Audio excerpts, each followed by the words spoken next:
"It's Mommy's last Christmas," the 5-year-old whispered to Santa, her tiny voice trembling. "Can you make her stop hurting?"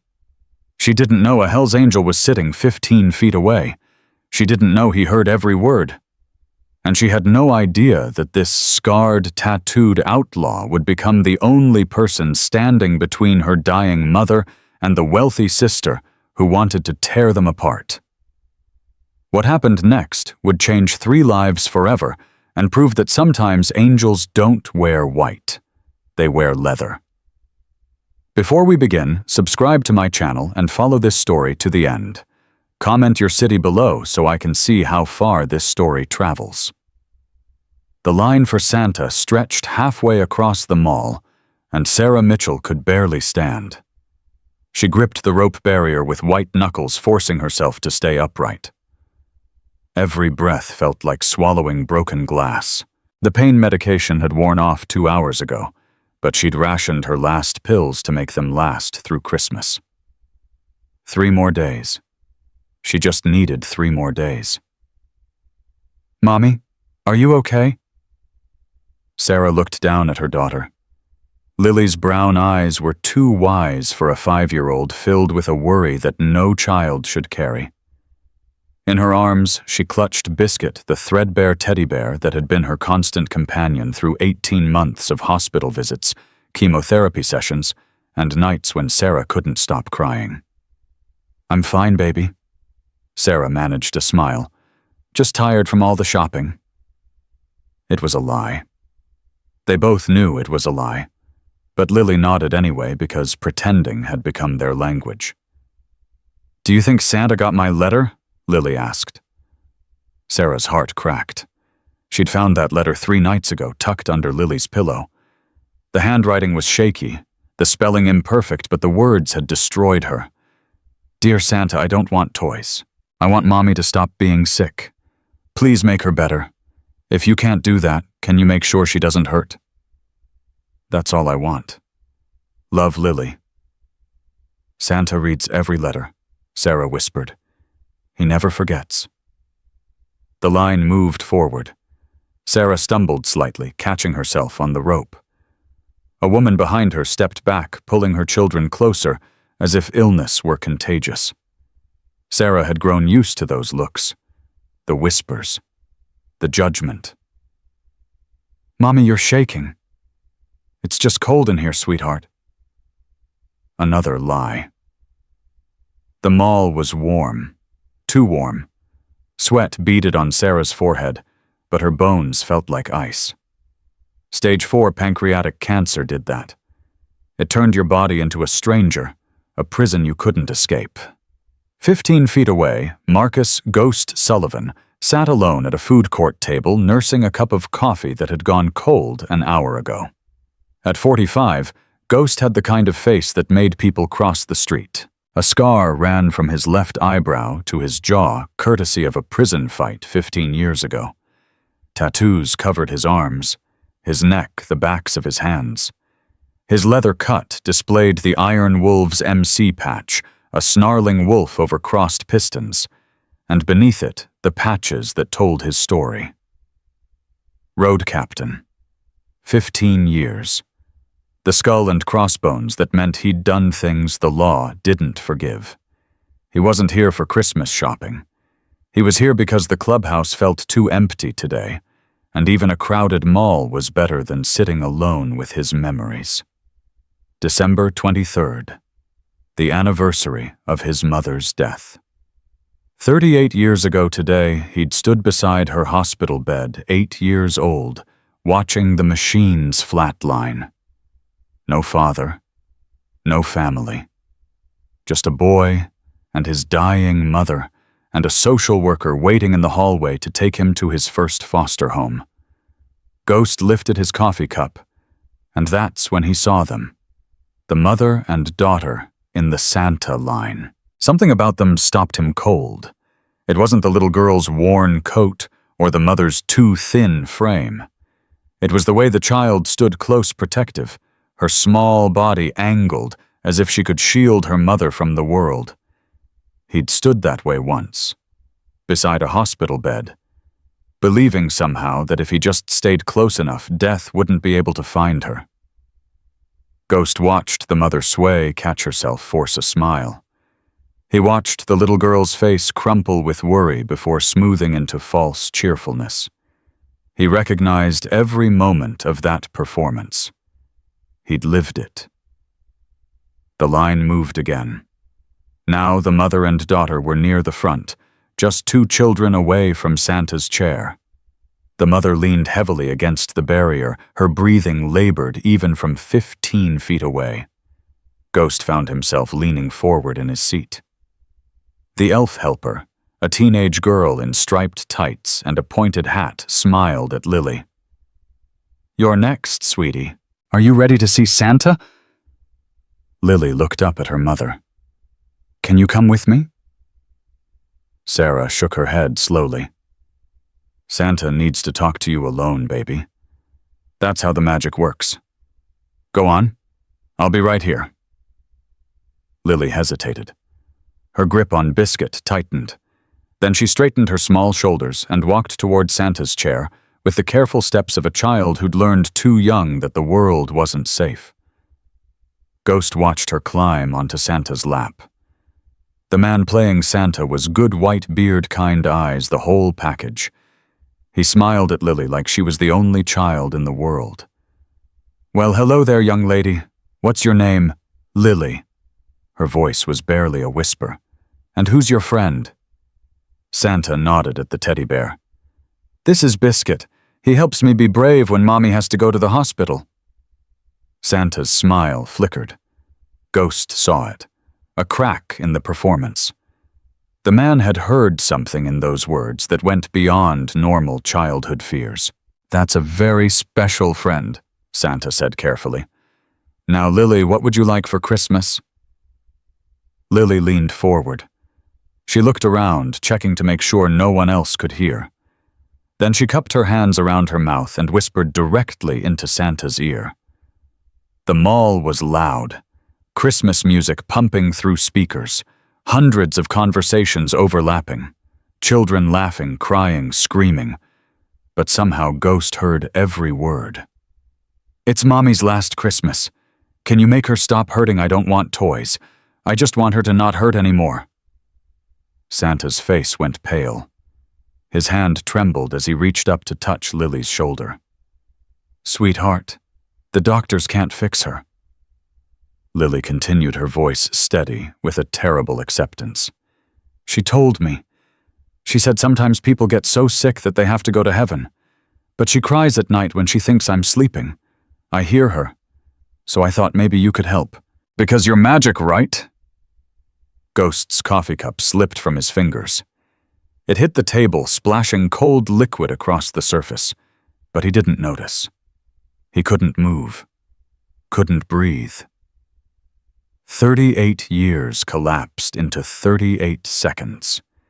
He was 8 years old again, standing beside his mother's bed, whispering the same impossible prayer. "Please don't let her hurt. Please don't let her hurt. Please." Santa gathered Lily into a hug, his eyes glistening. "You're a very brave girl, Lily. The bravest I've met all day." "Does that mean you can help?" Santa's voice broke. "I'll do everything I can. I promise." Lily nodded solemnly, as if a promise from Santa was binding law. She slid off his lap and walked back to her mother, Biscuit, dragging behind her. Sarah was crying, trying to hide it, wiping her eyes with trembling fingers, but crying. She'd heard. Maybe not the words, but she'd seen Santa's reaction, seen her daughter's earnest face, and she knew. "What did you ask for, baby?" Lily looked up at her mother with those two old eyes. "It's a secret, Mommy. If I tell, it won't come true." Sarah knelt down her knees, nearly buckling, and pulled Lily into a fierce hug. "I love you so much. You know that, right? No matter what happens, I love you more than anything in the whole world." "I know, Mommy. I love you too." Ghost watched them walk toward the exit. Sarah moved slowly each step and effort one hand on Lily's shoulder for support. Lily matched her pace perfectly, never rushing, never complaining. They'd done this before, many times. He should let them go. It wasn't his business. He was a biker, an ex-con, a man who'd made more mistakes than most people made in 3 lifetimes. He had no right to insert himself into their tragedy. But his legs were already moving. He followed them through the automatic doors into the parking lot, keeping his distance. The cold December air bit at his face, but he barely felt it. All he could see was that little girl clutching her teddy bear, walking beside her dying mother. Sarah stopped beside an old Honda Civic, the kind of car that was more rust than metal. She fumbled in her purse, her hands shaking badly. The keys fell into the slush. "I'll get them, Mommy." Lily bent down and picked up the keys, her small fingers closing around the cold metal. She handed them to her mother with a smile that broke Ghost's heart. "Thank you, baby. What would I do without you? You'd have to bend down a lot more." Sarah laughed, a real laugh, bright and warm, despite everything, and Ghost felt something shift in his chest. A crack in the armor he'd spent 30 years building. She unlocked the car, helped Lily into the back seat, buckled her in with hands that trembled. Then she walked around to the driver's side, leaned against the door, and closed her eyes. For a moment, Ghost thought she'd collapsed. He started forward, ready to catch her, but she was just gathering strength.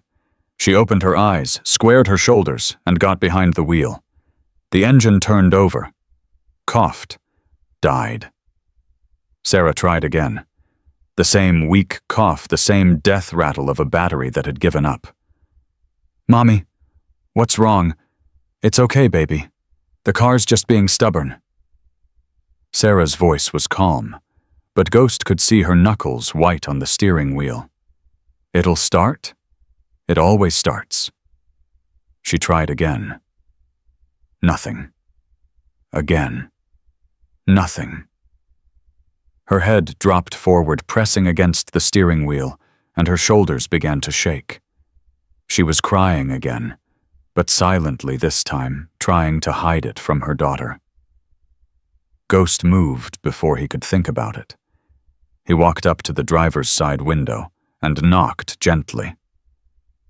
Sarah's head jerked up, her eyes wide with fear. She saw his face, his tattoos, his leather cut, and her hand moved toward the door lock. "Ma'am." Ghost raised both hands, palms out. "I'm not here to hurt you. I heard your engine. Sounds like the battery." Sarah stared at him through the window, tears still wet on her cheeks. In the back seat, Lily had gone very still, clutching Biscuit like a shield. "I can help," Ghost said. "I've got cables in my truck. 5 minutes and you'll be on your way." "Why?" Sarah's voice was hoarse, suspicious. "Why would you help us?" Ghost hesitated. How could he explain, how could he tell this dying woman that her daughter's whisper had reached through 38 years of armor and touched something he thought had died long ago? "Because it's Christmas," he said finally, "and nobody should be stuck in a cold parking lot at Christmas." Sarah's eyes searched his face, looking for the lie, the angle, the danger. She didn't find it. "Okay," she whispered. "Thank you." Ghost jogged across the parking lot to his truck, grabbed the jumper cables, and jogged back. Within minutes, he had the cables connected and the Honda's engine rumbling to life. "Let it run for a few minutes," he told Sarah through the window. "Charge the battery up, and you should probably get it checked. Alternator might be going." "I will. Thank you. I don't know what I would have done." "Mommy," Lily's voice piped up from the back seat. "Is that man a real biker?" Ghost glanced at the little girl. Her fear had faded, replaced by curiosity. Children were like that. They could pivot from terror to fascination in seconds. "Yes, baby. He's a real biker." "Cool. Lily pressed her face against the window. Do you have a motorcycle? Ghost felt the ghost of a smile cross his face. I do. It's at home right now. What color is it? Black. That's my favorite color. Lily, Sarah interrupted gently. We need to let the nice man go. He has things to do. Ghost nodded and stepped back from the car. Drive safe, ma'am. He turned to walk away, but Sarah's voice stopped him. Wait. He turned back. Sarah was looking at him with an expression he couldn't read. Gratitude, yes, but something else. Something deeper. What's your name? Marcus. But people call me Ghost. Ghost? Sarah almost smiled. Thank you, Ghost, really. Merry Christmas, ma'am. He walked away, heading back toward the mall. His truck was parked on the other side, but he didn't go to it. Instead, he stood near the entrance, watching the old Honda idle in the cold. 10 minutes passed. The car didn't move. Ghost frowned. The battery should be charged enough by now. Why wasn't she leaving? He walked back, approaching the driver's side, cautiously. What he saw through the window made his blood run cold. Sarah was slumped over the steering wheel, unconscious. Lily was unbuckled and leaning forward, shaking her mother's shoulder. Mommy, wake up. Please wake up. Ghost yanked the door open. His fingers found Sarah's neck, searching for a pulse. It was there, weak, thready, but there. Hey, wake up. He tapped her cheek gently. Sarah, can you hear me? Her eyes fluttered open, confused, frightened. What happened? You passed out. You need a hospital. No. The word came out sharp, desperate. No hospitals. I can't afford. We don't have insurance anymore. I just need to get home. I just need to rest. Lady, you collapsed behind the wheel with your kid in the car. You need medical attention. I said no. Sarah tried to sit up, but her body wouldn't cooperate. She slumped back against the seat, breathing hard. Please, I know my body. This happens sometimes. I just need to eat something. Low blood sugar. Ghost looked at her, really looked. The hollowed cheeks, the yellowed tinge to her skin, the way her hands trembled constantly. This wasn't low blood sugar. This was a body shutting down. When's the last time you ate? Sarah's eyes dropped. Yesterday. There wasn't enough for both of us, so you gave everything to your daughter. Silence. That was answer enough. Ghost straightened up and pulled out his phone. I'm calling someone, not an ambulance, just someone who can help. I don't need. Yeah, you do. His voice was gentle but firm. And your daughter needs you alive for as long as possible, so let me help.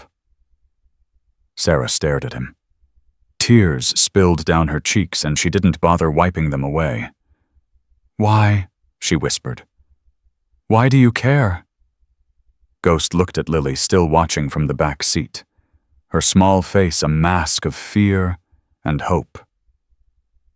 Because 38 years ago I was her, he said quietly. And nobody helped us. Nobody came. I watched my mother die alone, and I promised myself that if I ever had the chance, if I ever saw someone who needed what I needed back then, I wouldn't walk away. Sarah's lips trembled. I don't even know you. No, Ghost agreed. But that doesn't matter. What matters is that little girl in your back seat who asked Santa to take away your pain because she loves you more than anything in the world. What matters is making sure she doesn't have to watch you collapse in a parking lot. He dialed a number, waited. Someone answered on the second ring. Tank, it's Ghost. I need you at the Riverside Mall West parking lot. Bring Raven. And bring food. He paused, looking at Sarah's shattered expression. We've got a situation. 20 minutes later, A truck pulled up beside them. It was massive black with the Iron Wolves logo painted on the door. 2 people got out. The first was a mountain of a man, easily 6'5", with arms like tree trunks, and a beard that reached his chest. His leather cut strained against shoulders that could carry a car. The second was a woman, lean and sharp-featured, with close-cropped hair, and eyes that assessed everything in seconds. A medical bag hung from her shoulder. "Ghost." The big man's voice was surprisingly soft. "What's going on?" "Tank Raven. This is Sarah and Lily." Ghost gestured to the car. "Sarah collapsed behind the wheel. She needs medical attention, but she won't go to a hospital." Raven was already moving, pulling open the driver's side door, kneeling beside Sarah with practiced efficiency. "Ma'am, I'm a trained EMT, former Army medic. Will you let me check you over?" Sarah looked at Ghost, then at Raven, then at the massive man called Tank, who was smiling at Lily through the back window and making faces that were making her giggle. "Okay," Sarah whispered. "Okay." Raven's examination was quick, but thorough. Blood pressure, pulse, pupil response. She listened to Sarah's chest, felt her lymph nodes, checked her nail beds for circulation. When she finished, she stepped back and caught Ghost's eye. Her expression told him everything he needed to know.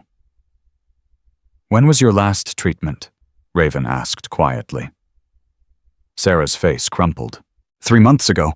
I couldn't. The insurance ran out and the bills. I had to choose between treatment and keeping a roof over Lily's head." "So you chose your daughter." "Wouldn't you?" Raven didn't answer. She didn't have to. "What's the prognosis?" Ghost asked. "That's for her doctor to say.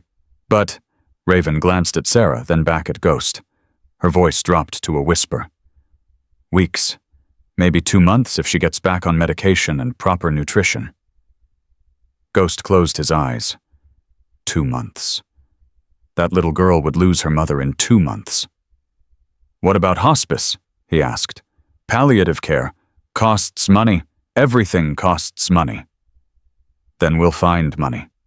Raven studied him. "Ghost, you don't even know these people." "I know enough." He looked at Sarah, who was watching them with exhausted resignation. "I know that little girl deserves to have her mother for as long as possible. I know that Sarah deserves to spend her last months being cared for, not struggling to survive. And I know that we have resources. The club has resources. This is what we're supposed to be about, isn't it? Protecting those who can't protect themselves."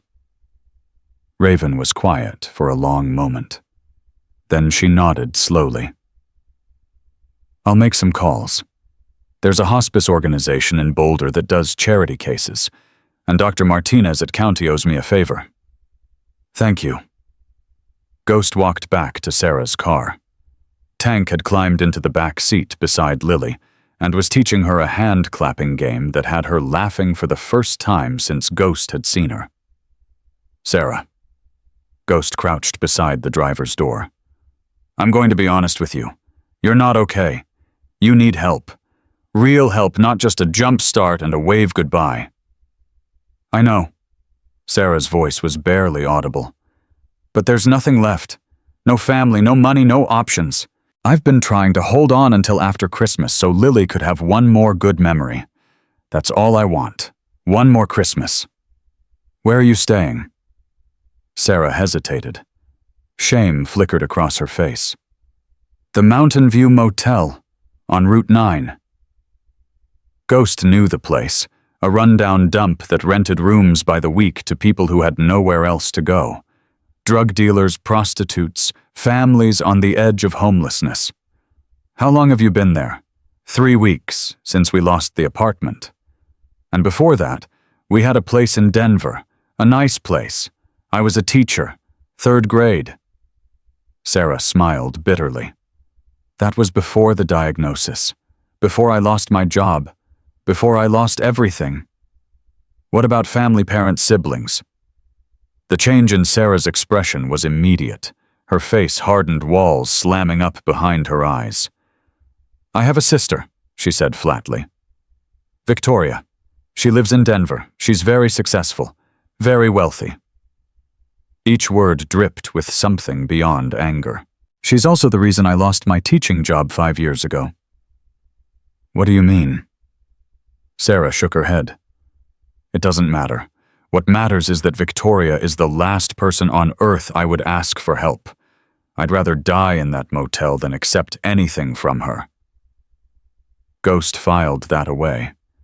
There was a story there, a deep one, but now wasn't the time. "Okay," he said. "Forget the sister.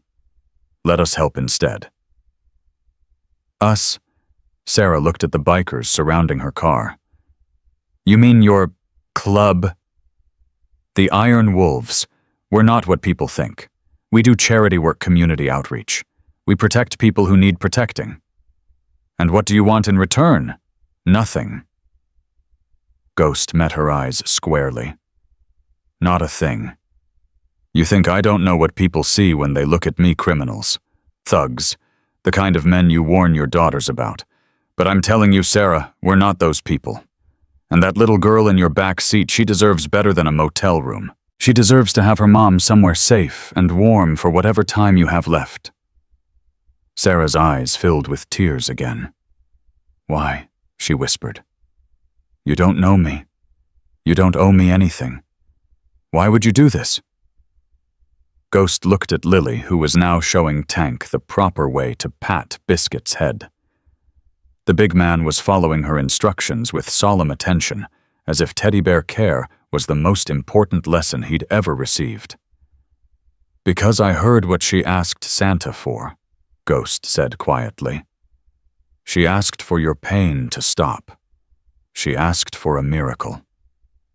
He turned back to Sarah. "I can't cure you. I can't change what's happening. But I can make sure you're not alone. I can make sure Lily has people around her who care. That's not nothing. That's something." Sarah was quiet for a long time. The engine idled. Christmas music drifted faintly from the mall entrance. In the back seat, Lily's laughter rang out as Tank pretended that Biscuit was biting his nose. Finally, Sarah spoke. "Okay?"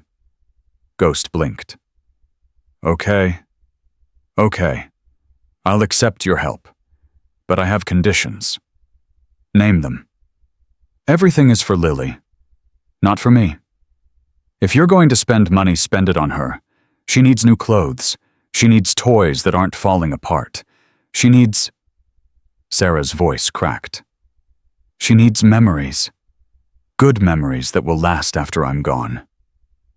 "Done. What else? I need you to promise me something." Sarah gripped his wrist with surprising strength.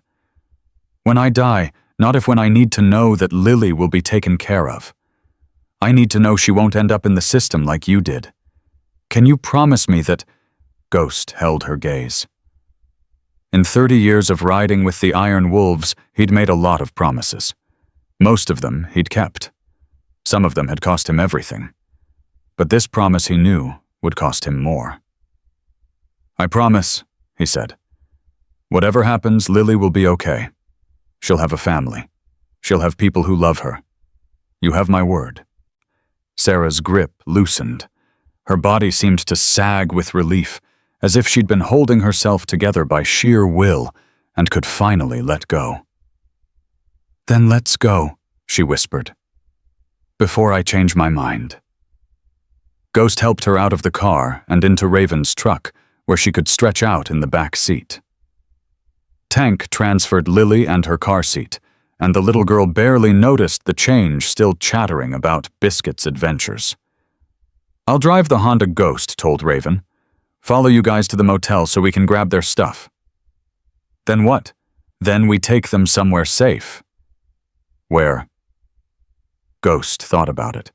The clubhouse had spare rooms, but it wasn't appropriate for a dying woman and her child.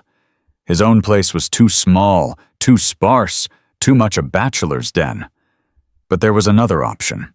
a cabin on the outskirts of town owned by the club's treasurer, used for weekend retreats, and the occasional safe house. "The Henderson cabin," he said. "Call Dozer, tell him we need it. Long term." "Ghost." Raven's voice was careful. "Are you sure about this? We don't know these people. We don't know what we're getting into." "I know exactly what we're getting into." Ghost looked at Sarah, eyes closed in the back of Raven's truck, and Lily still laughing with Tank. "We're getting into the best thing this club has done in years. We're actually helping someone. Isn't that the whole damn point?" Raven studied him for a long moment. Then a slow smile crossed her face. "Yeah," she said. "Yeah, it is. Let's do this." The Mountain View Motel was worse than Ghost had imagined. The room Sarah and Lily had been living in was barely larger than a closet. One bed, a mini fridge that wheezed and rattled a bathroom with mold climbing the walls. The heater was broken, so the room was barely warmer than the December air outside. Their belongings fit in 2 garbage bags, clothes that were worn thin, a few books, Lily's toys, which amounted to biscuit, and 3 plastic figurines missing various limbs. Ghost stood in the doorway, watching Raven help Sarah pack, and felt a rage building in his chest. Not at Sarah, never at Sarah, but at a world that let a dying mother and her child live like this. At a system that chewed people up and spit them out. At a God who would give a 5-year-old the wisdom to ask Santa for the impossible. "This is it?" Tank asked quietly. He'd carried Lily to the truck and come back to help. "This is everything they have. This is everything they have." Tank's jaw tightened. "Not anymore." "She needs clothes. We'll get clothes. Toys will fill a room. Whatever that little girl needs, we make happen. Understood?" Ghost nodded. "Understood." They loaded the garbage bags into the truck. Sarah watched with hollow eyes as the door closed on the room that had been her prison for 3 weeks. "Thank you," she whispered. I don't know how to thank you." "You don't have to." Ghost opened the truck door for her. "Just focus on getting better. Focus on Lily. Let us worry about the rest." The drive to the Henderson cabin took 40 minutes. By the time they arrived, the sun had set, and stars were beginning to appear through breaks in the clouds.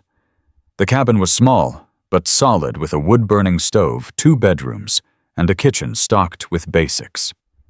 Raven had called ahead, and the other old ladies, the wives and girlfriends of Iron Wolves members, had already been there making beds, starting a fire, leaving groceries in the refrigerator. Sarah stopped in the doorway, staring at the warmth and light inside. "This is—" She couldn't finish. "This is yours," Ghost said, "for as long as you need it." Lily pushed past them, eyes wide with wonder. "Mommy, look, a fireplace, and there's a Christmas tree." There was indeed a small Christmas tree in the corner, already decorated with simple ornaments and twinkling lights. A gift from Dozer's wife Ghost guessed. Sarah's hand went to her mouth. Tears streamed down her face. "Why?" she whispered again. "Why are you doing this?" Ghost watched Lily spin in circles beneath the tree, laughing with pure joy. For one moment, she wasn't a little girl who'd asked Santa to stop her mother's pain. She was just a child, delighted by lights and warmth and the promise of Christmas. "Because everyone deserves a miracle," Ghost said, "even if it's a small one." That night, after Sarah and Lily were settled in, Ghost sat alone on the cabin's porch, smoking a cigarette and staring at the stars. His phone buzzed. A text from Tank. Word spreading. Brothers want to help. Toys, clothes, food money. What do we tell them? Ghost typed his reply. Tell them Christmas is mandatory this year. We're going to give that little girl the best one she's ever had." He put the phone away and took another drag. 38 years ago, he'd lost his mother. No one had helped. No one had come. He'd spent his whole life believing that was just how the world worked. People suffered, people died, and nobody gave a damn. But tonight, for the first time in 38 years, he wondered if maybe he'd been wrong. Maybe the world was only as cold as you let it be. Inside the cabin, through the frosted window, he could see Sarah sitting beside Lily's bed, stroking her daughter's hair, while the little girl fell asleep. Her lips moved silently, a prayer maybe, or a lullaby, or just words of love too soft to hear. Ghost watched them for a long time. Then he flicked his cigarette into the snow and headed for his truck. He had work to do. Ghost didn't sleep that night. By 6 in the morning, he'd made 43 phone calls. Every member of the Iron Wolves, every old lady, every associate who owed the club a favor. By 7, his phone was buzzing non-stop with responses. Tank was the first to show up at the clubhouse, carrying 3 garbage bags stuffed with children's clothes his sister's kids had outgrown. "Maria said there's more," he grunted, dropping the bags on the floor.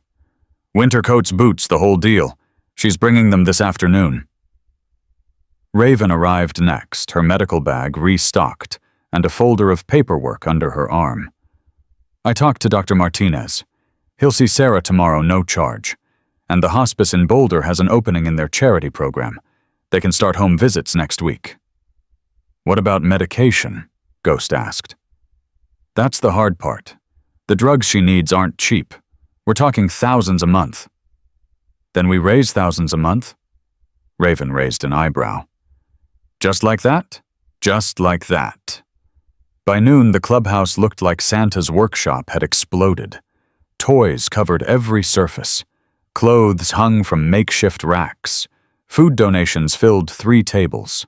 Someone had brought a bicycle with training wheels and a pink helmet to match. Ghost stood in the middle of the chaos, directing traffic like a general on a battlefield. "Wrapping paper goes in the back room. Food in the kitchen. Anything for Lily, separate pile. Anything for Sarah, separate pile. Move." Dozer, the club's treasurer, appeared at his elbow. "Ghost, we've got a problem." "What kind of problem?" "The money kind." Dozer lowered his voice. "I ran the numbers. Even with the charity hospice, even with Dr. Martinez donating his time, we're looking at significant expenses. Medication, utilities for the cabin, food. And you said the kid needs new everything. So the club fund can cover maybe 2 months. After that, we're dry." Ghost rubbed his jaw, thinking. "What about the benefit ride we do every spring, the one for veterans? That raises maybe 10 grand on a good year." "Then we do it now. Christmas benefit ride. Call everyone we know. Every club that owes us a favor. Every business that's ever asked for our help. We ride on the 24th, collect donations along the way." Dozer stared at him. "That's tomorrow." "I know what day it is." "Ghost, you can't organize a benefit ride in 24 hours. "Watch me." 3 hours later, Ghost had confirmations from 6 motorcycle clubs, 12 local businesses, and the sheriff's department, who agreed to provide an escort. The route would wind through downtown, past the children's hospital, ending at the town square, where local news crews were already setting up. Word had spread faster than Ghost expected. The dying mother and her little girl. The biker club that had taken them in. It was the kind of story that cut through Christmas cynicism like a knife. His phone rang. Unknown number. "Yeah. Mr. Sullivan." A woman's voice, professional and cold. "My name is Patricia Wells. I'm an attorney representing Victoria Ashworth." Ghost's blood turned to ice. Victoria, Sarah's sister. What do you want? Mrs. Ashworth has become aware of her sister's situation. She's deeply concerned about her niece's welfare and would like to arrange a meeting to discuss Lily's future care. Sarah doesn't want anything to do with Victoria. Perhaps, but Mrs. Ashworth has rights as the child's closest living relative. If Sarah is as ill as we've heard, arrangements need to be made. Mrs. Ashworth is prepared to provide Lily with everything she needs. A stable home, excellent schools opportunities that I'm sure you understand a motorcycle club cannot offer. Ghost's grip tightened on the phone. Lily has a home. She has people who care about her. She doesn't need Victoria's money or her opportunities. Mr. Sullivan, I'm trying to be civil about this. But if Sarah refuses to cooperate, Mrs. Ashworth will have no choice but to involve Child Protective Services. A dying mother living in a cabin owned by a criminal organization surrounded by convicted felons. I'm sure you can imagine how that will look to a judge. The threat hung in the air like poison. You tell Victoria something for me, Ghost said, his voice deadly quiet. She comes near Sarah or Lily, and she'll find out exactly what kind of people we are. Not because we're criminals, because we protect our own. And those two, they're ours now. He hung up before the lawyer could respond. Tank had been listening from across the room. Trouble. The sister. She's making moves. What kind of moves? The legal kind. She's threatening CPS. Tank's expression darkened.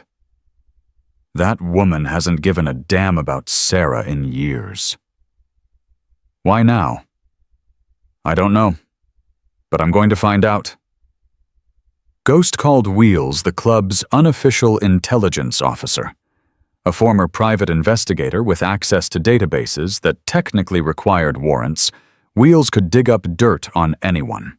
Victoria Ashworth, Ghost said. I need everything. Financials, legal history, social media, the works. Give me 2 hours.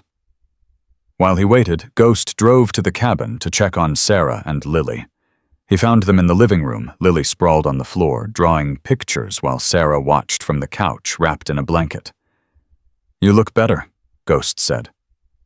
Sarah managed a weak smile. I slept. Really slept for the first time in weeks. And Lily... She watched her daughter's eyes, soft with love. She's happy. Look at her. Ghost looked. Lily was drawing a picture of a motorcycle black crayon clutched in her small fist. Beside it, she'd drawn a large figure in a leather jacket and a smaller figure holding a teddy bear. That's you, Lily said without looking up. And that's me. We're going on an adventure. Something twisted in Ghost's chest. Yeah, where are we going? Somewhere warm, where Mommy doesn't have to be sick anymore.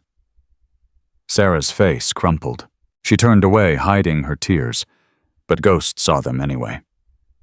Lily, he said carefully, can you do me a favor? Go in the kitchen and see if there are any cookies left. I need to talk to your mom for a minute. Okay. Lily bounced up and ran to the kitchen, biscuit dangling from her hand. Ghost sat down across from Sarah. I need to tell you something, and you're not going to like it. Sarah's eyes widened with fear. What's wrong? Victoria knows you're here. She's got a lawyer. They're talking about CPS, about taking Lily. The fear in Sarah's eyes transformed into something else, something hard and fierce. No. Her voice shook with fury. No, she can't have her. She can't take my daughter. I'm not going to let that happen. You don't understand. Sarah grabbed his arm with surprising strength. Victoria doesn't want Lily because she loves her. Victoria wants Lily because she needs her. Her husband is running for Congress next year. They need the perfect family image, and they can't have children of their own. Lily is just a prop to her, a photo opportunity. How do you know that? Because Victoria told me. 5 years ago, when I first got diagnosed, she came to me with an offer. She'd pay for all my treatment, everything, if I agreed to sign over custody of Lily when I died. She wanted me to sell my daughter for medical care. Ghost felt his jaw clench. What did you say? I told her to go to hell. And then... Sarah's voice broke. Then she made a report to CPS. Said I was neglecting Lily because of my illness. I lost my teaching job. The school didn't want the scandal. By the time the investigation cleared me, it was too late. No one would hire me. And the bills kept coming, and the insurance ran out, and you ended up in a motel room with nothing. Sarah nodded, tears streaming down her face. She destroyed my life because I wouldn't give her what she wanted. And now she's going to take Lily anyway because I'm dying and there's nothing I can do to stop her. Yes, there is. Sarah looked at him, desperate and hopeful. What? You can fight, and you won't fight alone. The Iron Wolves have lawyers too. We have resources. We have people who know how to play dirty when we need to. Ghost leaned forward. Victoria thinks she can steamroll a dying woman and a biker club. She's wrong. She's never dealt with people like us. But she has money, connections. She knows judges, politicians, and we know things about her that judges and politicians would love to hear. My guy Wheels is digging right now. If Victoria has skeletons, we'll find them. Sarah stared at him. Why are you doing all this? It's not just about Lily asking Santa for a miracle. There's something else. What is it? Ghost was quiet for a long moment. Then he spoke. My mother died when I was 8. Same thing as you, cancer, no money, no help. After she was gone, I bounced through foster homes like a pinball. Some were okay. Most weren't. I learned to fight because I had to. I learned to survive because the alternative was disappearing. He paused, staring at his scarred hands. When I was 16, I ran away from my last foster home and found the Iron Wolves. They took me in, gave me a family, taught me that strength isn't about hurting people, it's about protecting them. But I never forgot what it felt like to be that 8-year-old kid watching his mother die, knowing that nobody in the world gave a damn. He looked up at Sarah. I heard what Lily asked Santa for, and I thought, here it is. Here's my chance to be the person I needed when I was her age. To make sure that little girl doesn't grow up the way I did, angry alone, convinced that the world is cruel and nobody cares. Sarah's tears fell faster. Ghost, I'm not doing this for thanks. I'm not doing this because I'm a good person. I'm doing this because I made a promise to myself 38 years ago, and I've been waiting my whole life to keep it. The kitchen door burst open and Lily came running back, a cookie in each hand. I found them, there were 4 left, so I brought 2 for you and Mommy. She thrust a cookie at Ghost, her face beaming. Merry Christmas. Ghost took the cookie. It was slightly stale, probably left over from whoever had stocked the cabin. But Lily was looking at him with such pure joy that it might as well have been made of gold. Merry Christmas, kid. His phone buzzed. Wheels. Got something, Wheels said. Victoria Ashworth isn't as clean as she pretends. 2 previous adoption attempts, both denied. Reason sealed, but I've got a contact at the agency. Words like concerning behavior and failed psychological evaluation came up. What kind of concerning behavior? Don't know yet, but there's more. Her husband's congressional campaign, it's being investigated by the FEC for finance violations. And I found 3 former employees of Victoria's real estate company who filed harassment complaints, all settled out of court with NDAs. Ghost smiled grimly. Keep digging. I want everything. Ghost. There's something else. Victoria's lawyer filed paperwork this morning. Emergency custody petition. Hearing set for December 23rd. That's tomorrow. Ghost's blood ran cold. Tomorrow they can't do that. They can if they claim the child is in immediate danger. Victoria's arguing that Sarah is mentally incapacitated due to her illness, and that Lily is being cared for by known criminals in an unsafe environment. Ghost looked at Sarah, who was watching him with growing alarm. "Find me everything you can on that failed adoption," he said. "I need it by tonight." He hung up and turned to Sarah. "We have a problem." Sarah listened in silence as Ghost explained. The petition, the hearing, the accusations Victoria was making. When he finished, she didn't cry, didn't scream. Instead, something cold and hard settled over her features. "She's not taking my daughter. No, she's not. What do? We get a lawyer, a good one, and we go to that hearing tomorrow and we fight. I can barely walk. How am I supposed to fight anyone?" "You don't have to walk. You just have to show up. Let them see you. Let them see Lily. Let them see the truth, a mother who loves her daughter surrounded by people who care about them both." Sarah shook her head slowly. "It won't be enough. Victoria has money connections. She's been planning this for years. And we have something she doesn't." "What?" Ghost looked at Lily, who was now feeding bits of cookie to Biscuit. "The truth. Victoria's not doing this for Lily. She's doing it for herself. And if we can prove that to a judge, we win." His phone rang again. David Chen, the lawyer who owed the club for saving his daughter. "Ghost, I heard about the hearing. I'm in." "You sure Victoria's got heavy hitters?" "I'm sure. My daughter is alive because of you guys. I've been waiting 3 years to pay that debt. This is how I do it. We need ammunition. Anything that shows Victoria isn't fit to be a guardian. Already working on it. I've got a contact at the agency that denied her adoption. He's willing to testify that her psychological evaluation raised serious red flags.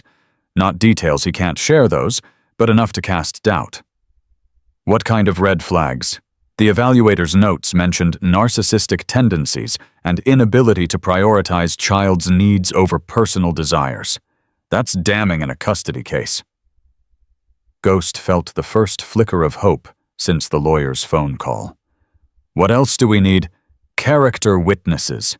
People who can testify that Sarah is a good mother and that Lily is thriving in her current environment. Teachers, doctors, neighbors, anyone who's seen them together." Sarah was a teacher. She might have colleagues who'd speak for her.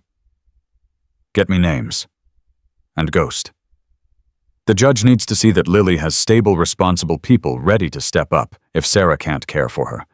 That means someone needs to be willing to file for guardianship, someone the court would approve."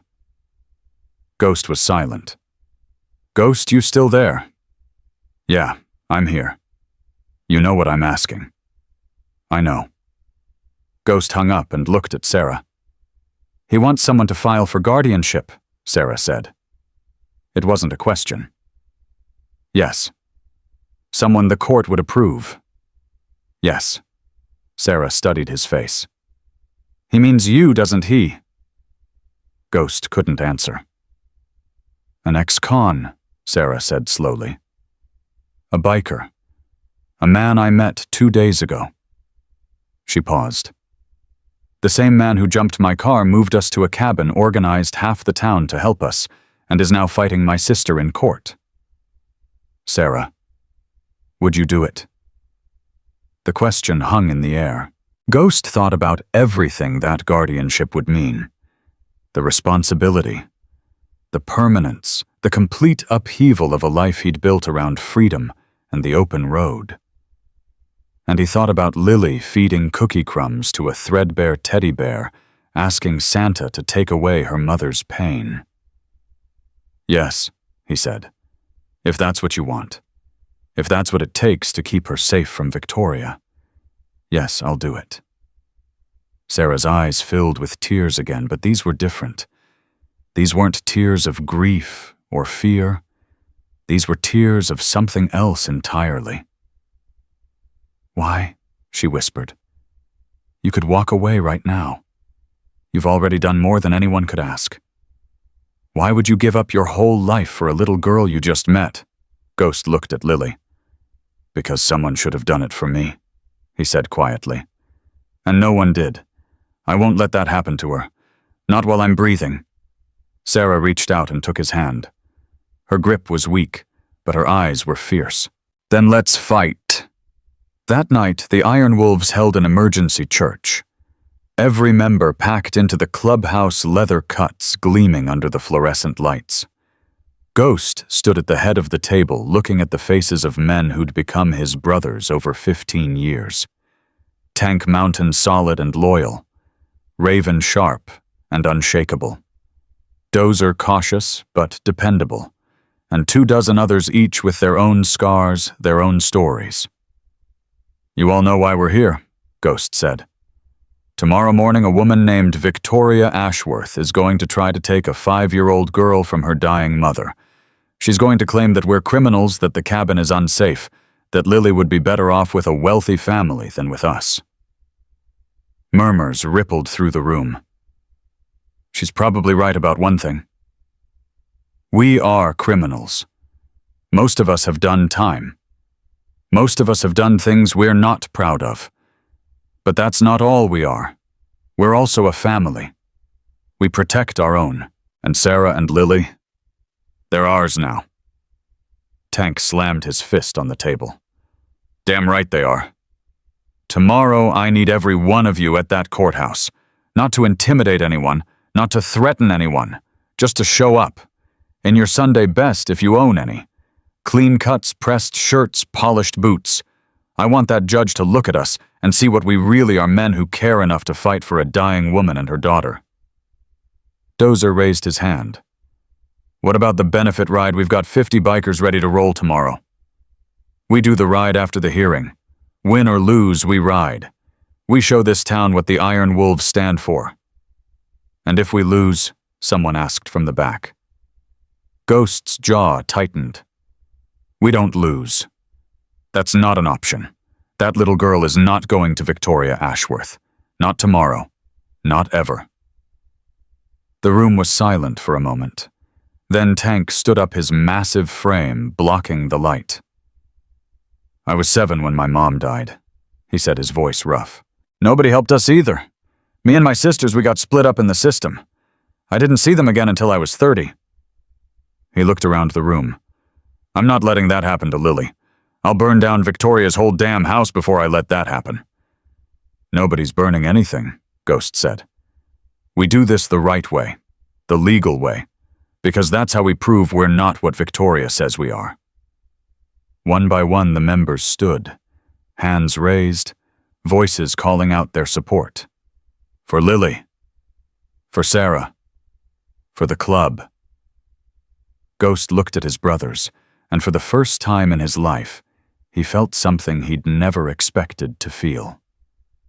Pride. At 10 o'clock that night, Ghost's phone rang. Unknown number again. Mr. Sullivan, Victoria Ashworth's voice smooth and cold as ice. I thought we should speak directly. I have nothing to say to you. Oh, but I think you do. I know what you're planning. Character witnesses, guardianship applications, a courtroom full of bikers. It's touching, really. But it won't work. We'll see about that. Mr. Sullivan, let me be clear. I have the money to drag this case out for years. Sarah will be dead in months, weeks maybe. And when she's gone, what do you think will happen? A judge is going to give custody of a little girl to a convicted felon, to a man with assault charges, weapons charges, a documented history of violence. Ghost said nothing. I'm offering you a way out. Walk away now and I'll make sure the club isn't mentioned in any legal filings. Your members keep their reputations. You keep your freedom. Everyone wins. Except Lily. Lily will have everything she needs. The best schools, the best opportunities, a stable home with 2 parents who can provide for her. What can you offer a cabin in the woods and a gang of outlaws? Ghost's grip on the phone tightened until the plastic creaked. I can offer her something you never could. And what's that? Love, real love. The kind that doesn't come with conditions or contracts. The kind that shows up when everything's falling apart and stays even when there's nothing left to gain. Victoria laughed a cold, brittle sound. How touching. But love doesn't win custody cases, Mr. Sullivan. Money does. Power does. And I have both. Then I guess we'll find out tomorrow. Ghost hung up. He stood in the darkness of the clubhouse, staring at nothing, feeling the weight of everything that was about to happen. Tomorrow they would fight. Tomorrow they would find out if love and truth were enough to defeat money and power. And if they weren't. Ghost looked at the picture Lily had drawn, now taped to the clubhouse wall. The black motorcycle, the large figure in leather, the small figure with the teddy bear. If they weren't enough, he would find another way. He would find another way, or he would die trying. The courthouse steps were cold under Ghost's boots as he helped Sarah out of the truck. She'd insisted on wearing her best dress, a blue one that hung loose on her wasted frame. Raven had done her makeup, hiding the shadows under her eyes, the yellow tinge to her skin. From a distance, she almost looked healthy. Up close, Ghost could see her hands trembling. "I've got you," he said quietly. "Just lean on me." "I can walk." "I know you can, but you don't have to."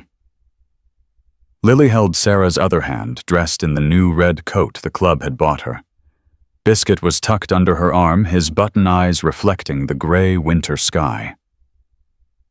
"Mommy, why are there so many people here?" Sarah looked at the crowd gathered on the courthouse steps. Iron Wolves members in their Sunday best cuts, cleaned and pressed, their wives and girlfriends holding signs that read, "Family is love," and "Keep Lily home," local news cameras, curious onlookers. "They're here for us, baby. They're here to help. Because they love us." Sarah's voice caught. "Yes, because they love us." Tank appeared at Ghost's elbow. Victoria's already inside. She's got 5 lawyers and a team of what looks like PR people. The judge is Harold Whitman. Tough but fair. David says we've got a shot. A shot's not good enough. It's what we've got. They pushed through the crowd. Ghost clearing a path while Sarah walked with painful dignity beside him. Cameras flashed. Reporters shouted questions. "Mrs. Mitchell, how do you respond to allegations that your daughter is in an unsafe environment? Mr. Sullivan, is it true you have a criminal record? Is it true the Iron Wolves are involved in drug trafficking?" Ghost ignored them all. He kept his eyes forward, his hand steady on Sarah's arm, his body a shield between her and the chaos. Inside the courthouse, the noise faded to a dull hum. David Chen met them in the hallway, his face tight with concern. "They're pulling out all the stops," he said. "Victoria's lead attorney is Marcus Webb, former federal prosecutor. He's never lost a custody case." "Neither have I," Ghost said. David raised an eyebrow. "You've never had a custody case." "Then I'm due for a win." The courtroom was smaller than Ghost expected. 2 tables faced the judge's bench. Victoria was already seated at the left table, surrounded by her legal team. She wore a cream-colored suit that probably cost more than Ghost's truck. Her husband, a silver-haired man with a politician's smile, sat behind her in the gallery. Victoria looked up as they entered. Her eyes swept over Sarah's thin frame. Lily's small hand clutching her mother's, and Ghost's leather-clad figure, towering behind them. She smiled. It didn't reach her eyes. "Sarah, you look, well..." "Don't," Sarah's voice was ice. "Don't pretend you care." "But I do care. I care about Lily. That's why I'm here." "You're here because you need a prop for your husband's campaign. You've never cared about anything but yourself." Victoria's smile flickered. Still so bitter, even after all these years. "All rise," the bailiff called. "The Honorable Judge Harold Whitman presiding." Judge Whitman entered a heavy-set man with gray hair and eyes that had seen everything. He settled into his chair and surveyed the courtroom. "This is an emergency custody hearing in the matter of Lily Mitchell. Ms. Ashworth has filed a petition claiming that the minor child is in immediate danger. Mr. Webb, you may begin." Marcus Webb rose, buttoning his jacket with practiced ease. "Thank you, Your Honor. The facts of this case are simple and tragic. Sarah Mitchell is dying. Stage 4 pancreatic cancer diagnosed 18 months ago. Her prognosis is weeks, perhaps a month at most." Sarah flinched. Ghost's hand tightened on the back of her chair. "In her declining state," Webb continued, "Mrs. Mitchell has made a series of increasingly poor decisions regarding her daughter's care. She abandoned stable housing to live in a motel known for drug activity. She failed to maintain her medical treatment. And most concerning of all, she has placed her daughter in the care of the Iron Wolves Motorcycle Club." Webb paused for effect. "Your Honor, the Iron Wolves are not a charity organization. They are a documented criminal enterprise. Their leader, Marcus Sullivan, has been convicted of assault weapons possession and conspiracy to commit robbery. Multiple members have served prison time for offenses ranging from drug trafficking to attempted murder." "Objection," David said, rising. "Mr. Webb is making inflammatory statements without foundation. The Iron Wolves have no RICO designation and are not classified as a criminal enterprise by any law enforcement agency." Sustained. "Mr. Webb, stick to the facts." "Of course, Your Honor. The facts are these: a dying woman has entrusted her 5-year-old daughter to convicted felons.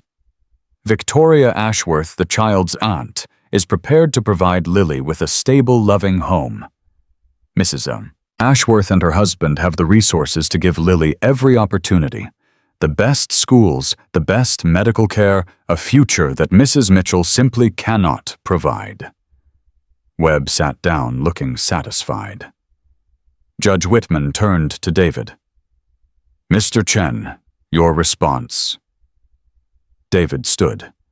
His suit wasn't as expensive as Webb's, his manner not as polished, but his eyes were sharp. "Your Honor, Mr. Webb has painted a compelling picture. A dying mother, dangerous criminals, a wealthy savior waiting in the wings. It's a good story. Unfortunately, it's not true." He walked toward the center of the courtroom. "Sarah Mitchell is not a negligent mother. She is a devoted mother who has sacrificed everything for her daughter. When her insurance ran out, she stopped her own treatment to keep a roof over Lily's head. When she lost her job through no fault of her own, she took work as a house cleaner, a waitress, anything to provide for her child. And the Iron Wolves,"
David continued.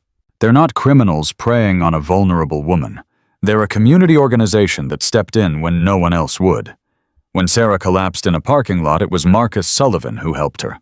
When she had nowhere to go, the Iron Wolves provided housing, food, medical care. They organized a benefit ride that raised over $15,000 for Lily's future. Ghost saw Victoria's jaw tighten. "Now let's talk about Victoria Ashworth," David said. "Mrs. Ashworth claims she wants what's best for Lily, but her own history suggests otherwise. She has twice been denied adoption by licensed agencies.